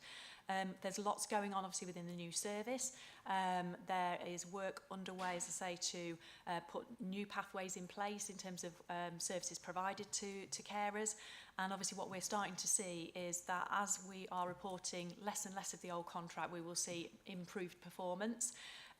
We also, as a data team, my team are working really closely with the service to ensure that, because it often happens when we have a new contract, is obviously everyone's getting used to recording into a new system. Often you can actually end up under-reporting some of your data. So we've been working really closely with Carers Service for the last 3 months to make sure that we are reporting on the correct cohort. We are conscious that there could be people within our cohort that may have gone into residential care, or they're not eligible anymore for care, or they may have sadly passed away, and we need to ensure that they aren't being reported and therefore actually making it look like we're not supporting as many people as we actually are. So there is lots of work going on to ensure that the data we report to you is accurate, but obviously within the contract itself, obviously there's a whole new pathway, and as I say, a report will be coming to committee on how that service is progressing. In terms of the review side of things, as I explained, if we actually took those out that were received, only those that received a direct payment, the performance is really positive. Obviously, there's this complicated factor around if it's a care put for person, the carer is having a review at the same time. And again, we are looking and working with service on actually how best to report that and make sure that we are recording that as effectively as possible within the case management system. In terms of the other two measures, obviously, again, we've talked about these previously. There are obviously improvement plans in place, both particularly in terms of obviously the smoking side, and in terms of the alcohol, we know that people are presenting with more complex needs that take longer to resolve. There is always, again, a lag in some of the data in terms of how long it actually takes to go through the process and actually be classed as quitting smoking. And we continue to work. Obviously, we've also brought recommissioning of the drug alcohol service previously to committee.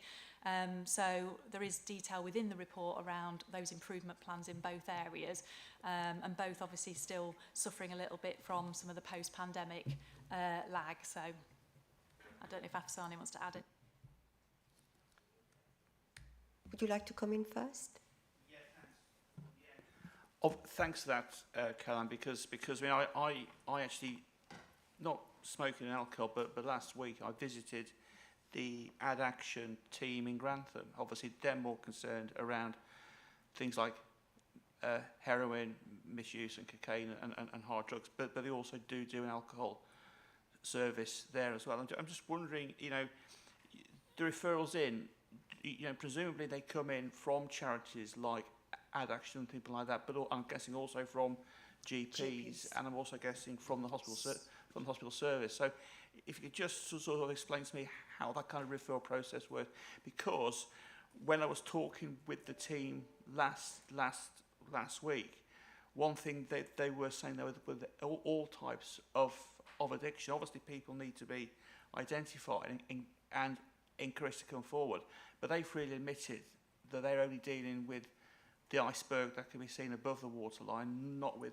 the mass that's actually below it. So if you could just sort of talk through, you know your referrals in, and also potentially what you might be able to do to actually tease out the harder to find individuals who might benefit from help. Thanks. I can, yeah. Thank you, Councillor. So referrals are to drug and alcohol support services are coming, as you rightly said, from GPs, social workers, occupational therapists, hospitals, and also people can self-refer, or the family member can do it on behalf of the person. So the pathway starts with a telephone call, making the referral, or is being sent via email inbox. And when it comes to the multidisciplinary team, it will be looked at by a group of people, and then a decision is made which professional is the best one to go first. What is consistent is that everybody get the chance of having a one-to-one session. Some of service users would benefit better from joining a group and have that group therapy, which is a mixture of people who have fully recovered, in the middle of the recovery, or at the start. Some people, because of the lack of confidence, anxiety, stress, it would be better to have the one-to-one. One of the reasons that we are not achieving a high percentage is because when we start a process with somebody, if the person drops, we can't just let it go. So we're going to be engaged with that person, although it's not included in the program, but we try to get him or her back. So it takes time, hence. And the other thing is the acuity of people, the complexity is getting people live longer, but not healthier. And we're saving lives regardless. And if people have got a drug and alcohol problem, they also live longer. So both with more multiple health conditions, and then which means you have to make sure it goes to the appointment, you need to send somebody to go and sit with the person. So the support is in motivation, managing the daily living activities. It could be anti-negligent, because very easily you can see and you can guess and imagine in somebody has got alcohol and drug problem, won't take care of the personal care, and even like the basic standard daily living activities like eating, drinking. So all of that is included. So the care plan is created by a multidisciplinary team and involvement of the service user, of anybody around, like family members, partners, etc., etc. It will be regularly reviewed. It will between 6 or 12 months, but there are no set numbers because somebody may react very quickly. Somebody may, it's a start, a stop, but we cannot let go until it's going to be like the person, because we cannot force anybody to continue the rehab. It has to be self-motivated, willing to accept basically the program and participate. I don't know if I answer your question. Thanks, that's fine. I'm pleased you mentioned multidisciplinary teams, because on my visit last week, yeah, this is a charity, but they were saying that quite often a person with addiction has got a whole multitude of other issues. They may have mental health issues, yeah. They may have issues around employment and poverty, and all kinds of things that's driving their addiction.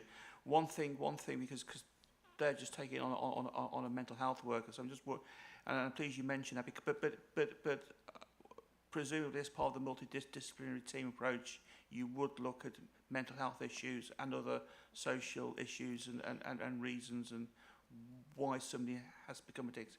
Majority of people will have a allocated, dedicated CPN, psychiatric nurse community, and if not, we will make sure that they basically receive that support. There are also mental health support workers, maximizing independence support workers. So it's like kind of a net of services, but the main thing is the person has to be willing. Yeah, thanks. Okay, thank you. Andrew? Yes. Thank you. This is a question on people supported to quit smoking. I was listening to a debate yesterday about e-cigarettes, and my question is this. Obviously, it mentions in here about a trial putting people on e-cigarettes, but this debate yesterday was about getting people off vaping after they've got on vaping from smoking. So my question is, once we've got people onto vapes or e-cigarettes, do we say job done and leave them on them? Or is there then support to get people off the e-cigarettes, you know, as a stepping stone to quitting altogether? Because obviously, and I'm not medically trained, but they're still not without issues of their own. I'll put it like that, perhaps. So that's my question. Thank you.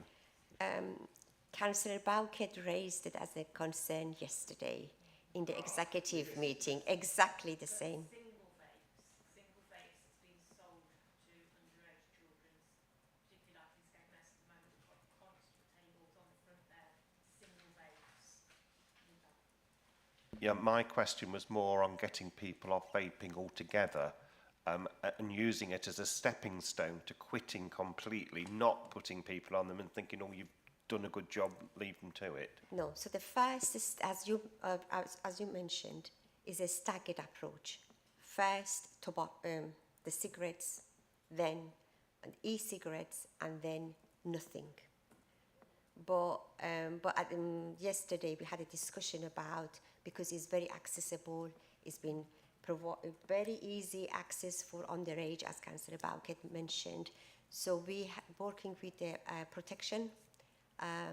public protection, to make sure it's a multidisciplinary approach towards, it's not just about rehabilitation programs, anti-smoking, it's also accessibility. It shouldn't be so easy accessible, yeah. So we're doing both sides, yeah. So we're not leaving them with e-cigarettes. You are safe, you can kill yourself in a safe manner. We don't do this, yeah. There's one thing, there'll be a lot more work on the whole vaping thing, but I do think that the government is treading very slowly and actually even doing anything. And as much as Dr. Caroline Johnson actually is championing the cause, when you look at the whole picture, the waste, disposables of plastic and every other thing going, and everybody's getting hooked on nicotine now, when actually that's really not even meant to, doesn't need to be in there.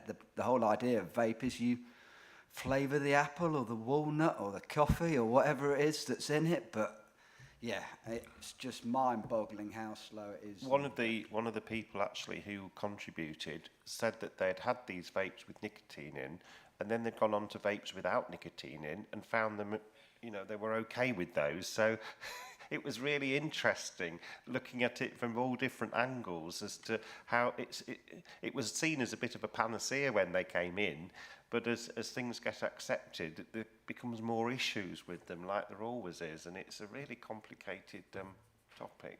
Yeah. Well, we'll see what comes out eventually. Mike?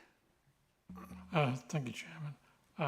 I was looking at page 65, your carers reviews. I was noticing there was a 604 over a 12-month period. That does seem to be a fairly low number. I just wondered how long the process is to do the interview and how much paperwork, or whether that could be streamlined in order that you could get more carers, as it were, reviewed over the yearly period. Thank you. Just on that note, actually, I think the bottom line here is it's the same old things that are coming back that fail each time here. It's smoking, alcohol and carers. And I think there's two elements. Yes, you've justified actually some of the responses and actually in the game plan to address it, which is a good thing. And I think that also what might need to happen is you need to actually look at the targets, and actually it's no good failing all the time. It's fine if we're failing and we've got a game plan. You've got game plans now, and if they don't work, I think we need to actually look at the target itself.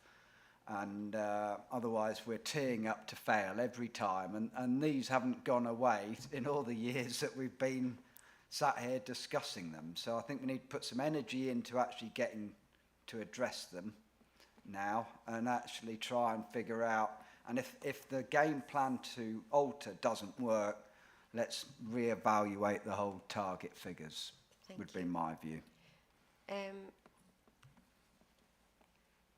Last financial year, we had 814 carriers on our review list. So the yearly review consisted the list of 813, of which 604 was successfully, the reviews were completed, and about 200 didn't have their review within the 12 months.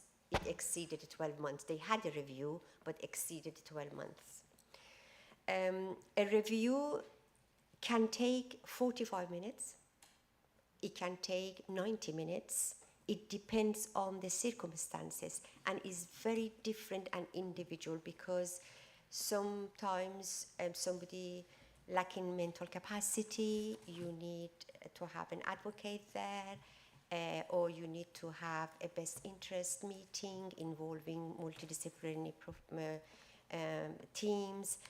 But it could be Mrs. James, as happy as Larry, has a package of care and offer you a tea and biscuit, and then wants you to leave the house as quick as possible. So it's, in average, based on my experience doing the job for so many years, half an hour, 40 minutes, a good review, in average. Thank you for explaining that. But it's just the visit. But then paperwork will be added, the travelling time will be added. Yeah. Sorry. Thank you very much. Thank you. Tracy? Thank you. Just got 4 or 5 little ones. So on page... Oh, they're little. So on page 51, obviously we're talking about the direct payments, which is great. I think people should have the control. How closely do we actually monitor? Do we kind of sample drop a certain amount of people each year to make sure the money is going kind of where, I know there's a review, but that's still different to where the money's going. Do you want to answer each one as we go, or? I'm happy to answer. If we go for the main principles of a good audit, it says between 20 and 25% is really good sample of doing the audit, a proper audit to see from the start to the end of the money. And Lincolnshire is one of the few councils that doing between 20 to 25%. And I think Lincolnshire should be very proud, because not everywhere is the same scenario. Thank you. Good answer. So the NHS checks, and I know it's not our data, so I know you're not really going to know as such, but it's wonderful that, great, we're doing these health checks on people between 40 and 74, but actually, what's it doing? What's it actually achieving? Is it being looked at that those health checks are working? Because of course I understand that there's some benefits of, if you've got high blood pressure, hypertension, But actually, has there been the checks of the other end of how many people have developed illnesses, those illnesses that are particularly meant to be being looked at, that went for their health check but weren't picked up at that time? Just kind of flipping it, basically, to see if the NHS have been looking at that, and if so, if that could be fed back to us, possibly. I can certainly ask Derek Ward for some feedback on that. Obviously, as you say, it's not our data, but I know from the previous conversations that we've had at committee, obviously the health check is based on those kind of key areas, really, that if there is an intervention early, then the likelihood is, that we will go on. But I completely take your point around actually those that then perhaps then go on to develop some of those illnesses, had they missed their check, and we hear of that regularly on other areas, don't we, around say breast cancer screening or cervical screening, there people have missed checks. But I'll certainly ask Derek to include some narrative around that in the next quarter's commentary. The same can be if, for example, actually no illnesses have been picked up literally on the 40-year-old, so actually are the health checks being offered too soon, for example, or potentially too late? For me, it's always just testing. Is the money being spent right, or is that because it's always been done like that? So it's just kind of flipping it slightly. Just on that though, there is an element. One, if you are visiting your doctor regularly for repeat prescriptions or something, the chances are you're getting picked up in the system and having your blood pressure checked, etc., without officially turning up to do the health check. And I don't think those figures are ever put fully in there. And the other thing is I went to mine. It was all right. I whipped off from work and went and had an hour at doing my health check, or however long it took me to get there and back. Well, it would take me an hour there and back anyway, and then I'm there. Now, I said to somebody else, a mate of mine, about it, he says, I'd have to take a day off work because I can't do Monday to Friday. So basically, health check doesn't work.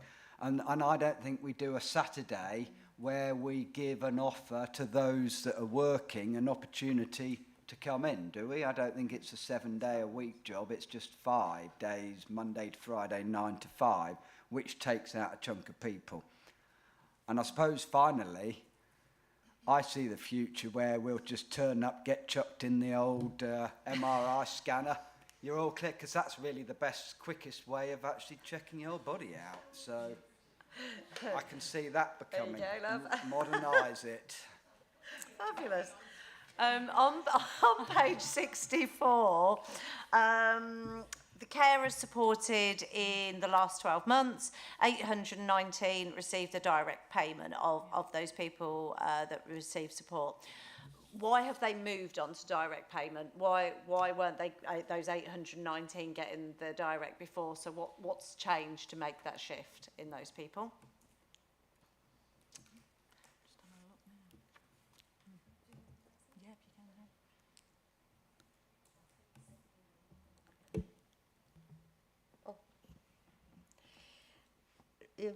changing from commission services to direct payment could be an outcome of a review. It's an outcome of review, or it could be a request from the service user. So different reasons for it. And then literally a couple of comments. Just a couple of comments. So obviously we all know I've been quite challenging in regards to the drink and drug service. I do find it strange that we say overall the treatment provider is performing well, considering we have an improvement plan in place. I don't put those two in the same sentence still.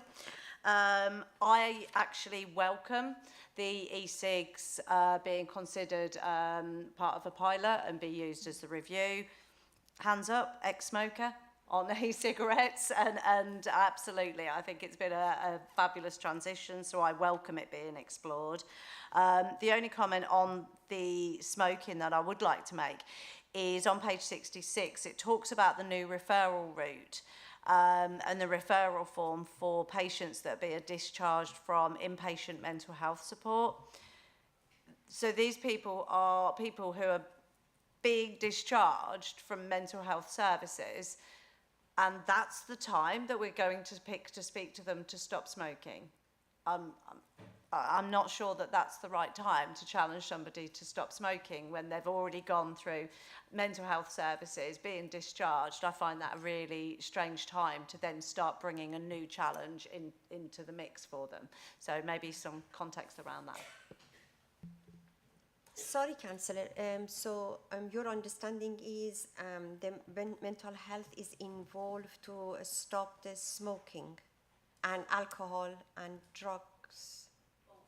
So on page 66, the second paragraph from the bottom, it says recently a new referral route and referral form has been established for patients being discharged from inpatient mental health support services, and that's within the quitting smoking.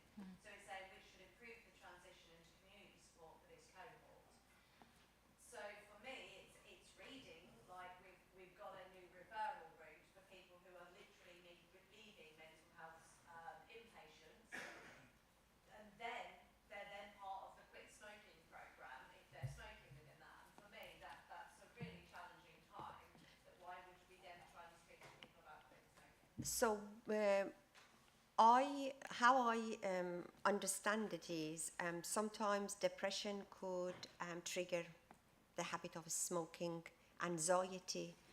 So the referral to community mental health service is to tackle the issues around anxiety, coping mechanism, supporting mechanism, because you're absolutely right. It is crazy. Somebody with mental health, you add another pressure on.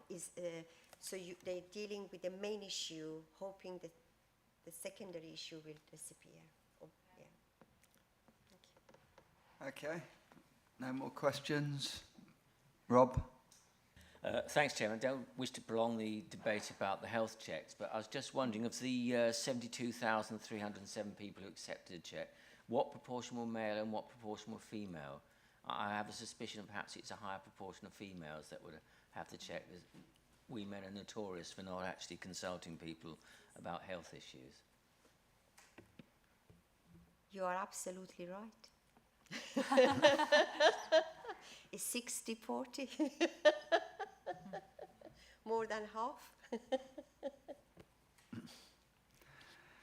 Well, I think what we'd say is you've listed some plan of actions for the ones that we're not doing so well on, and I think next time we come back, let's just dive in a bit more whether the plan of action is actually delivering and starting to turn the tide, and try and get a bit more to the bottom of these ones, and especially the carers ones.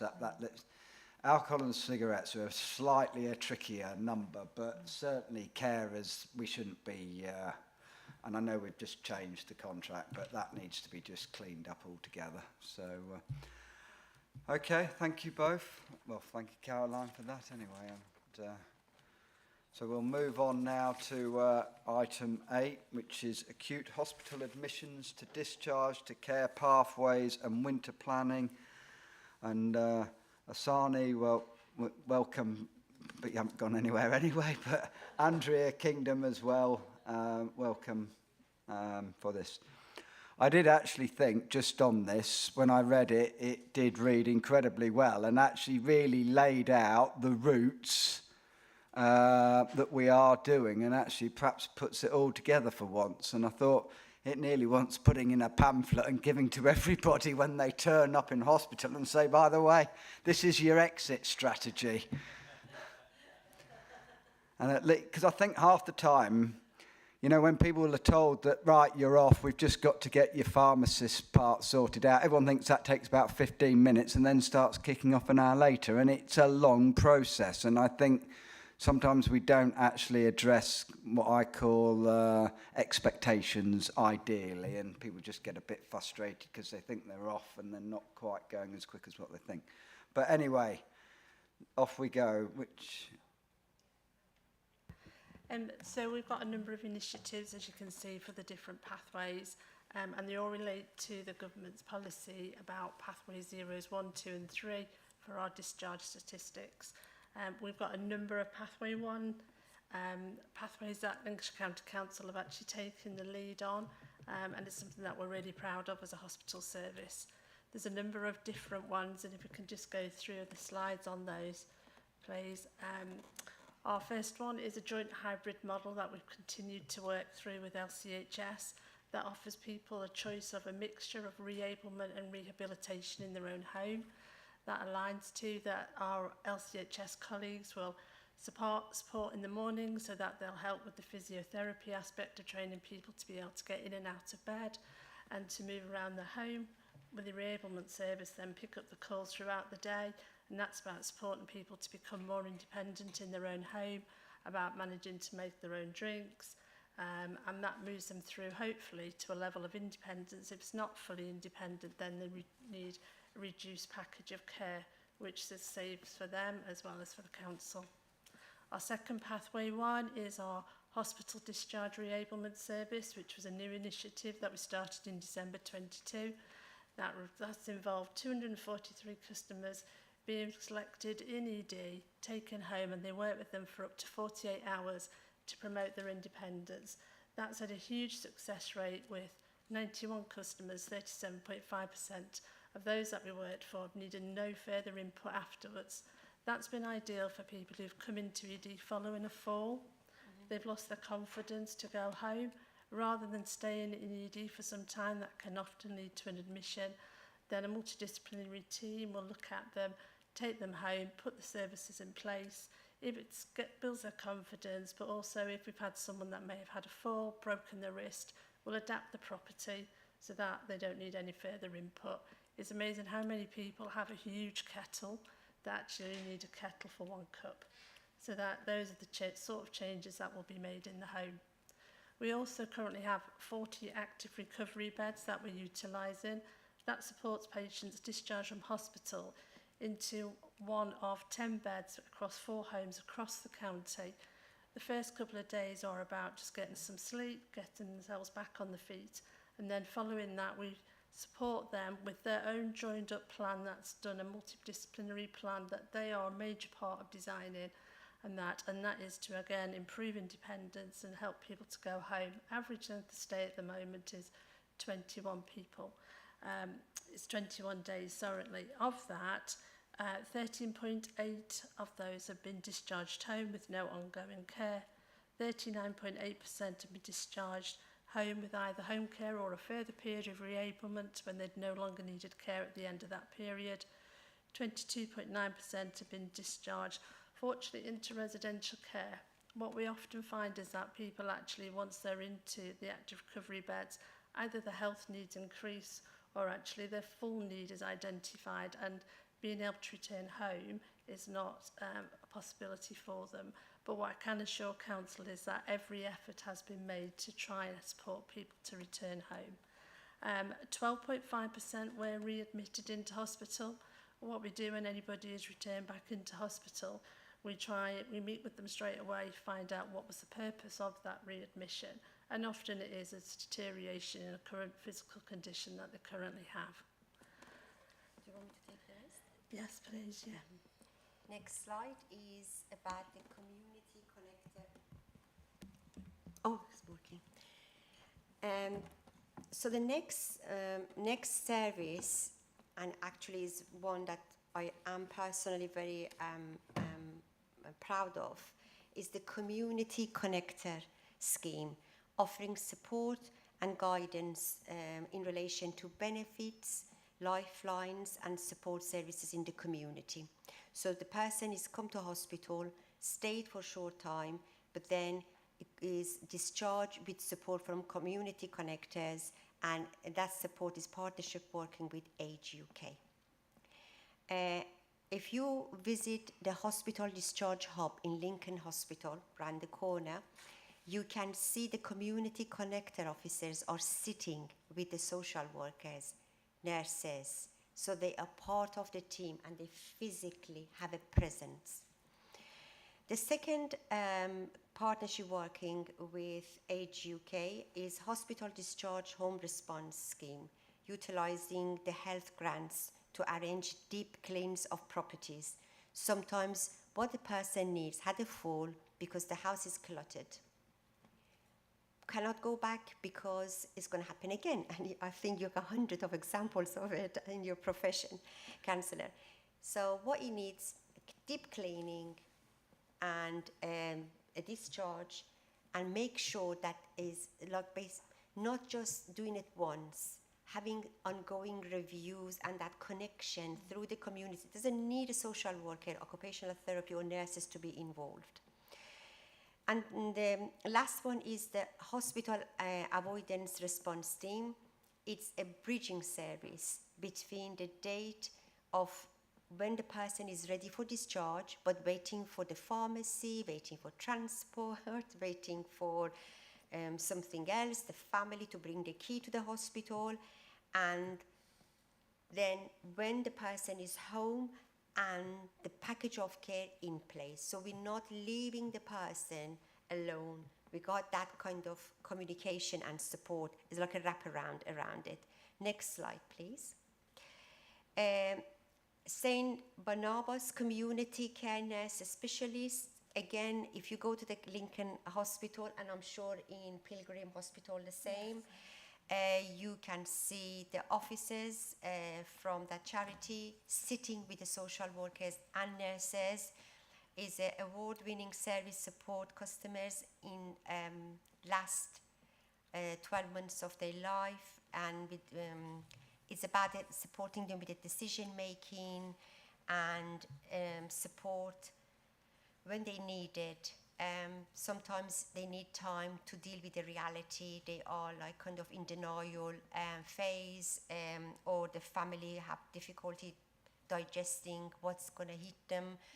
So that support is around psychology, mental health and motivation, and again, wrap around end of life with dignity and integrity. Virtual wards is something that health is leading on. Yes.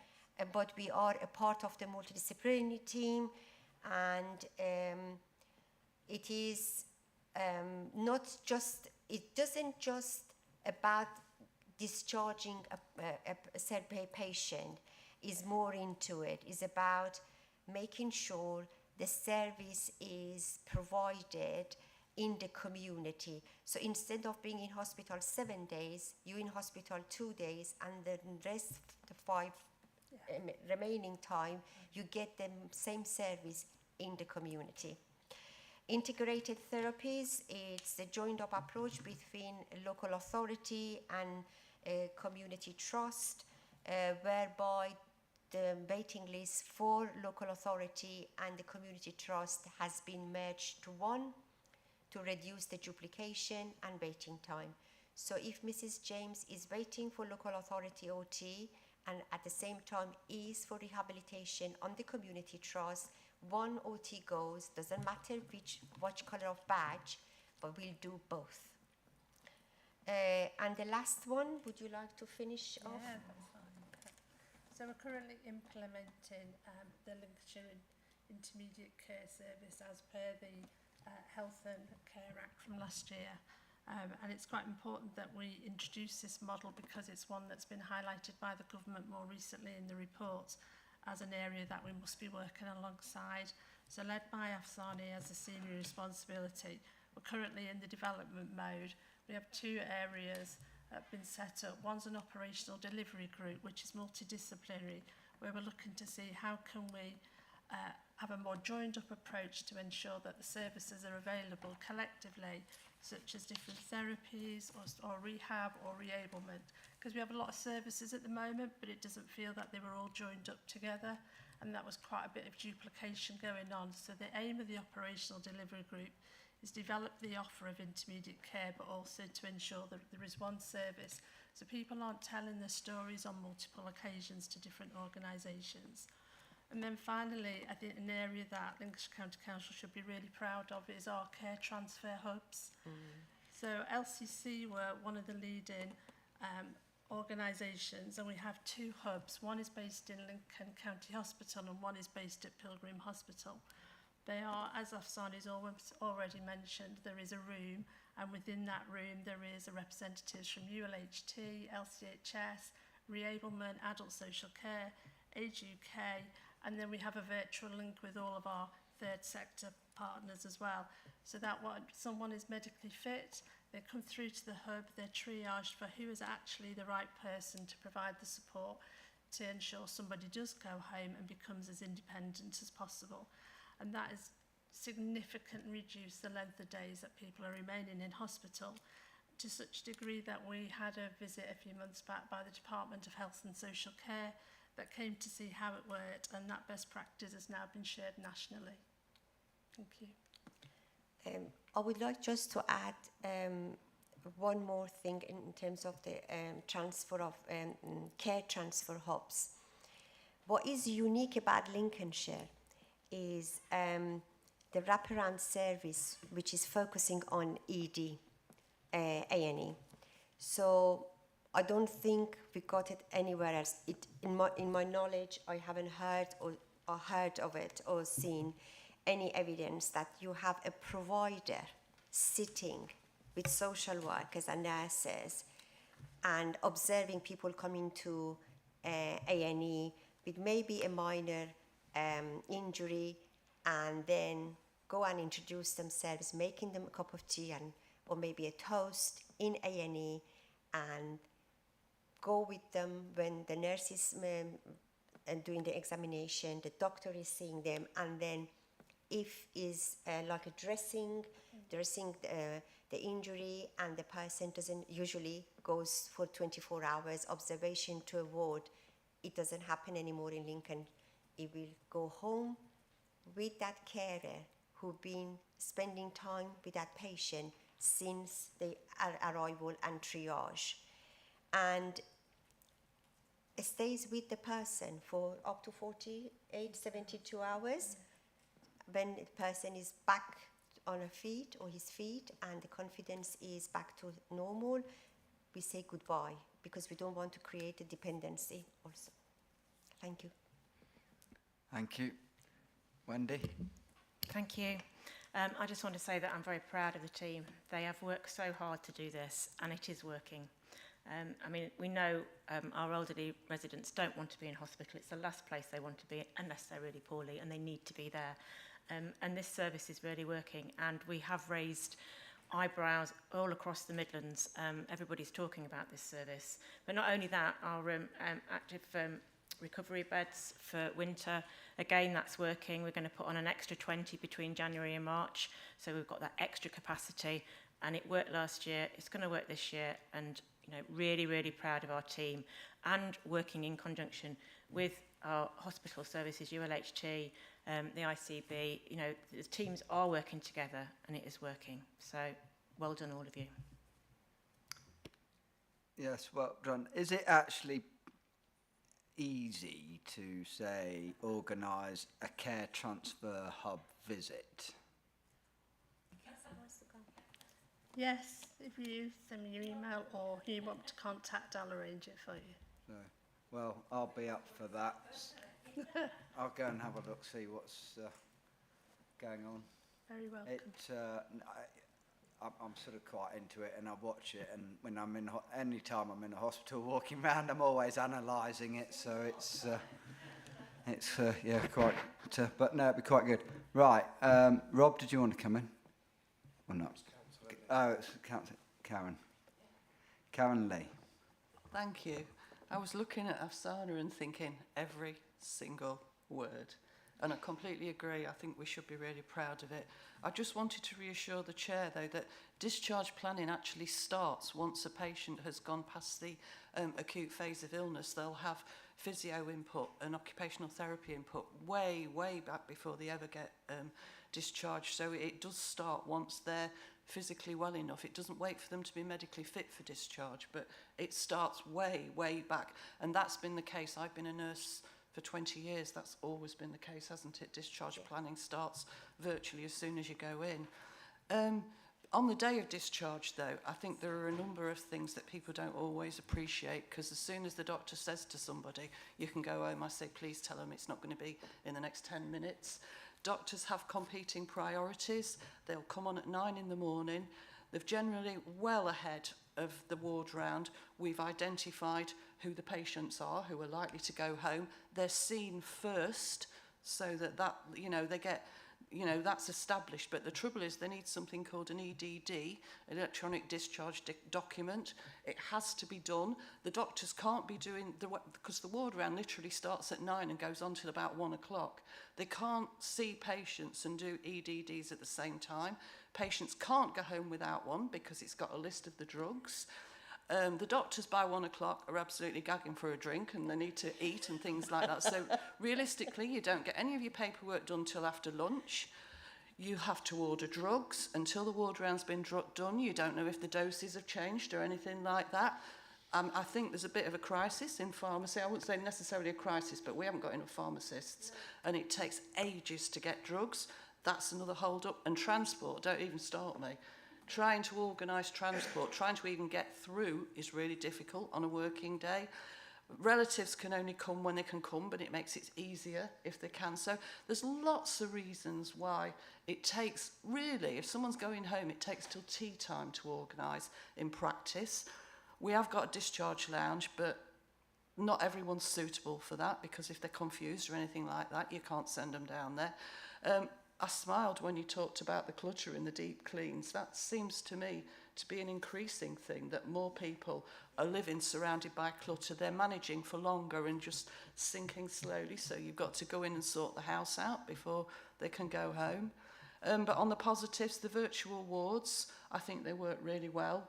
I work in cardiology, and OPAT, that's where they can go home and have their drug treatment, if it's IV or whatever at home. I think that's a really, really good service. They don't necessarily need to be sat in a bed. So just really, I can't commend this enough. I think it's great. And the fact that we're having extra beds, I think is really good. And well done to all of you who have put all the work into this, because it actually works. Thank you. Just on what Karen said there, we all know that those are the blockers of really quick, as in release going discharge.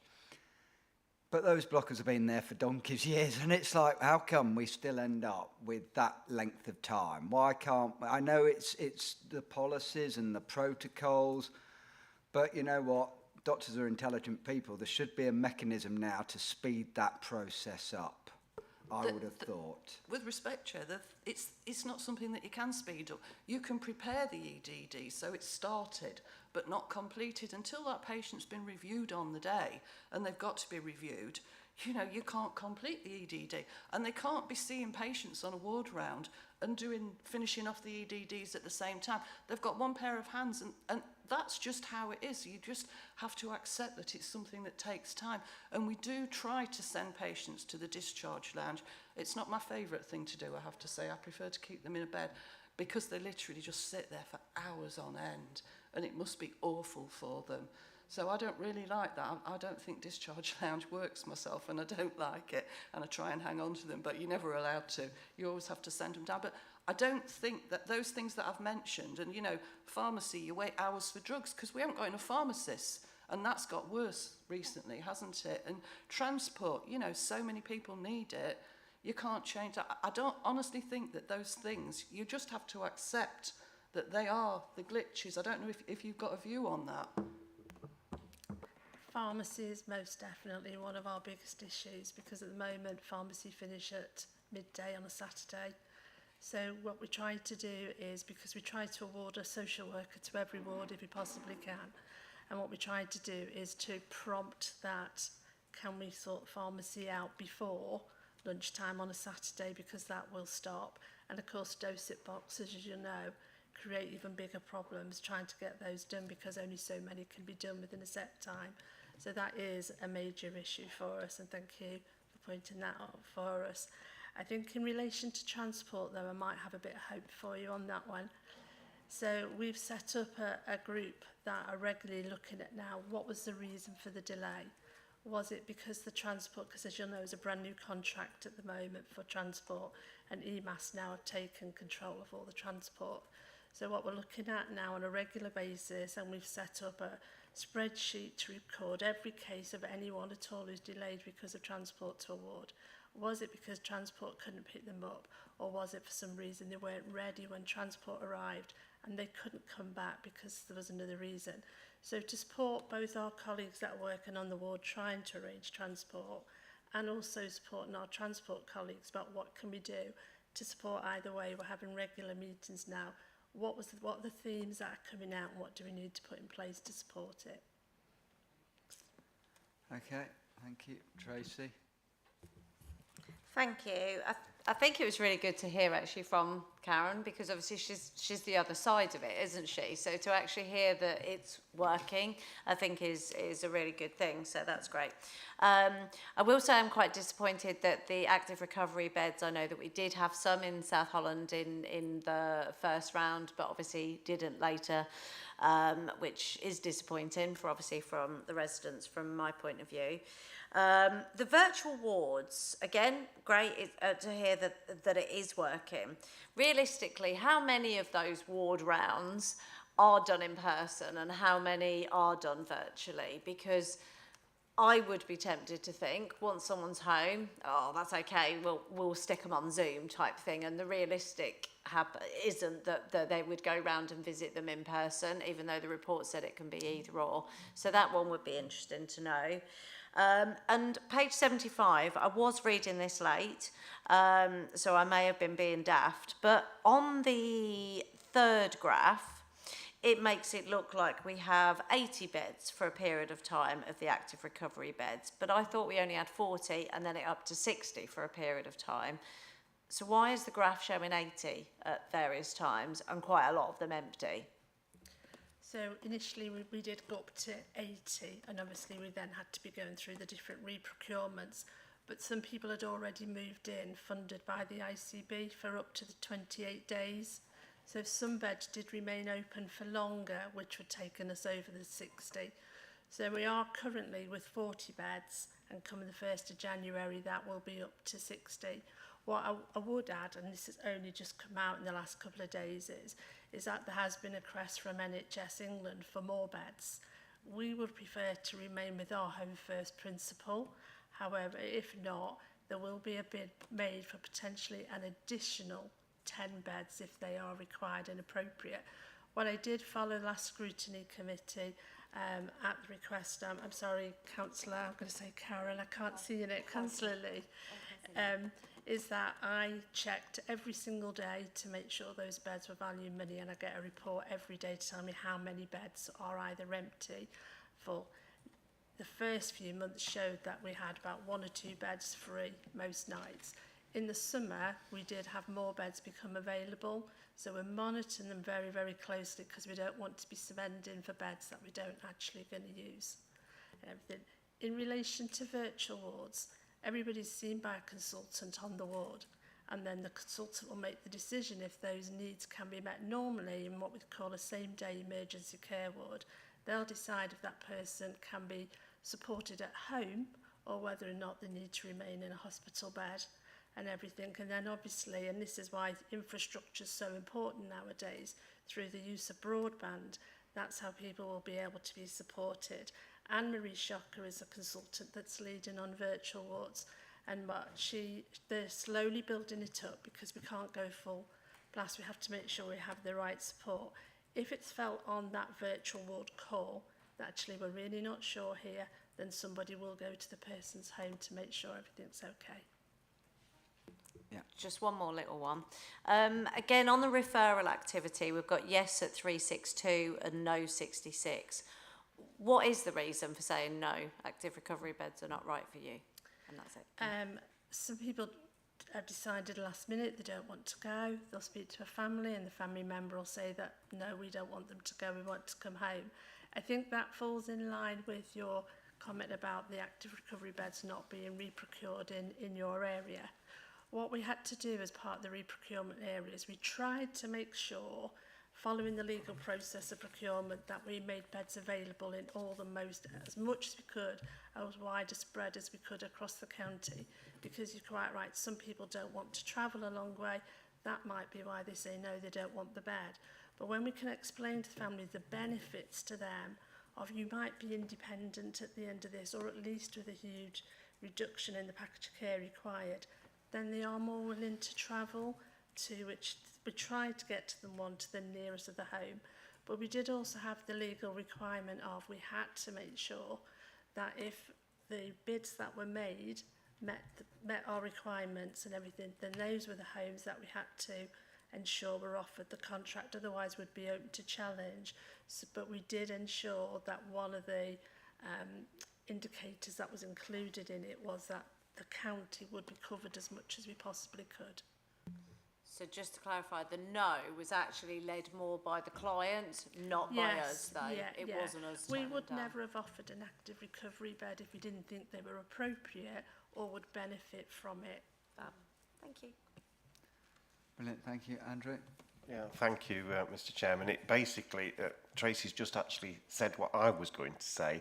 I find you very reassuring, and you've got a real grasp of your subject, which is really good for somebody sitting like me who knows nothing about it. But the extra benefit we've got on this panel, I think, is having Karen on it, who then can speak from the front line. So I think actually, between the two of you, you can give us a lot of assurance that we're barking up the right tree, if you pardon the expression. Thank you. So, Mike? It's more a comment, really, of congratulations. I think we progressed this over a number of years. We provided a winning formula, and you're prepared to review it. And it's that much of a winning formula. Other people are taking it on, and you've got some excellent government recognition. Well done. Rob? Yes, Mr. Chairman, I'd like to endorse all the comments colleagues have made this morning. I think this is something that obviously has historically been a problem over many, many years, and it's great to see that Lincolnshire is getting on top of the case, and it's a tribute to all the work that the staff do, I think, that to make it work. It's one thing having a theory or a plan, but to see it working, I think, is so very good and important. So congratulations to everyone for the scheme. Thanks, Chairman. Thank you. Chair, before we go, just wanted to share with you the position that if you go to hospital and I don't want you to go and be shocked. The office condition where the hospital discharge team sits is awful. The carpet is dirty. The windows are so dirty that you can barely see the daylight.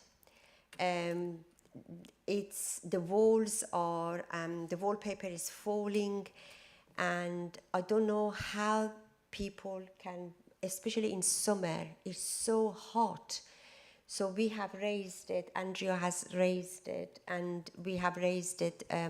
Hopefully they will be moved soon to a better accommodation, but it's up to you if you want to go now, but it's not nice at all, or wait, and when they go to the posh building, go and visit them in the posh building. To be fair, I would rather see it in the state it's in. It's 'Cause I sit awful, on the Health and councillor. Wellbeing Board, and I can then escalate it, and that's half the reason for going on these trips, because, you know, basically the NHS hospital footprint is only about 40% used anyway, if you looked across the country, and I think there's more. There should be more done, and if you've got those facilities, and I know money's always tight, you know, but there is a point of how do we actually, we have to have decent working environments as well. It's not, I'm surprised that trade union hasn't raised it as an issue.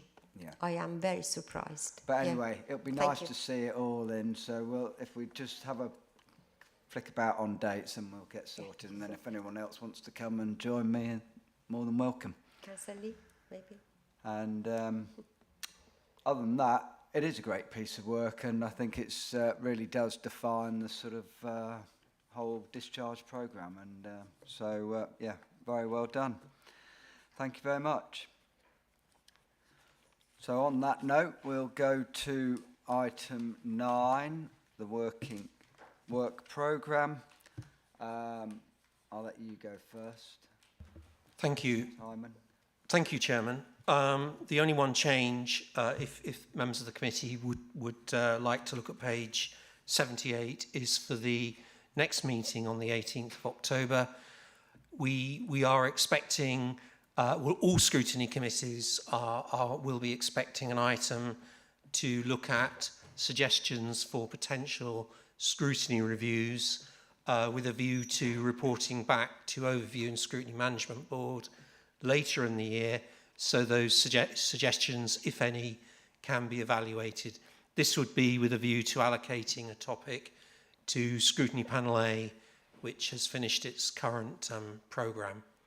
Thank you. Thank you, Chairman. There are no other changes to the programme. The scrutiny review, if we want to do one, I suggest what we do is that next time we are meeting, which is, what's the date? The 15th?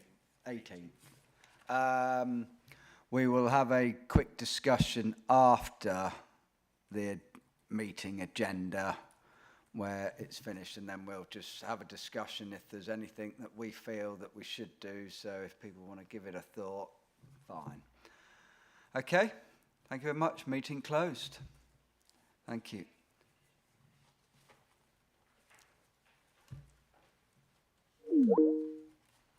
Does that mean we're offline?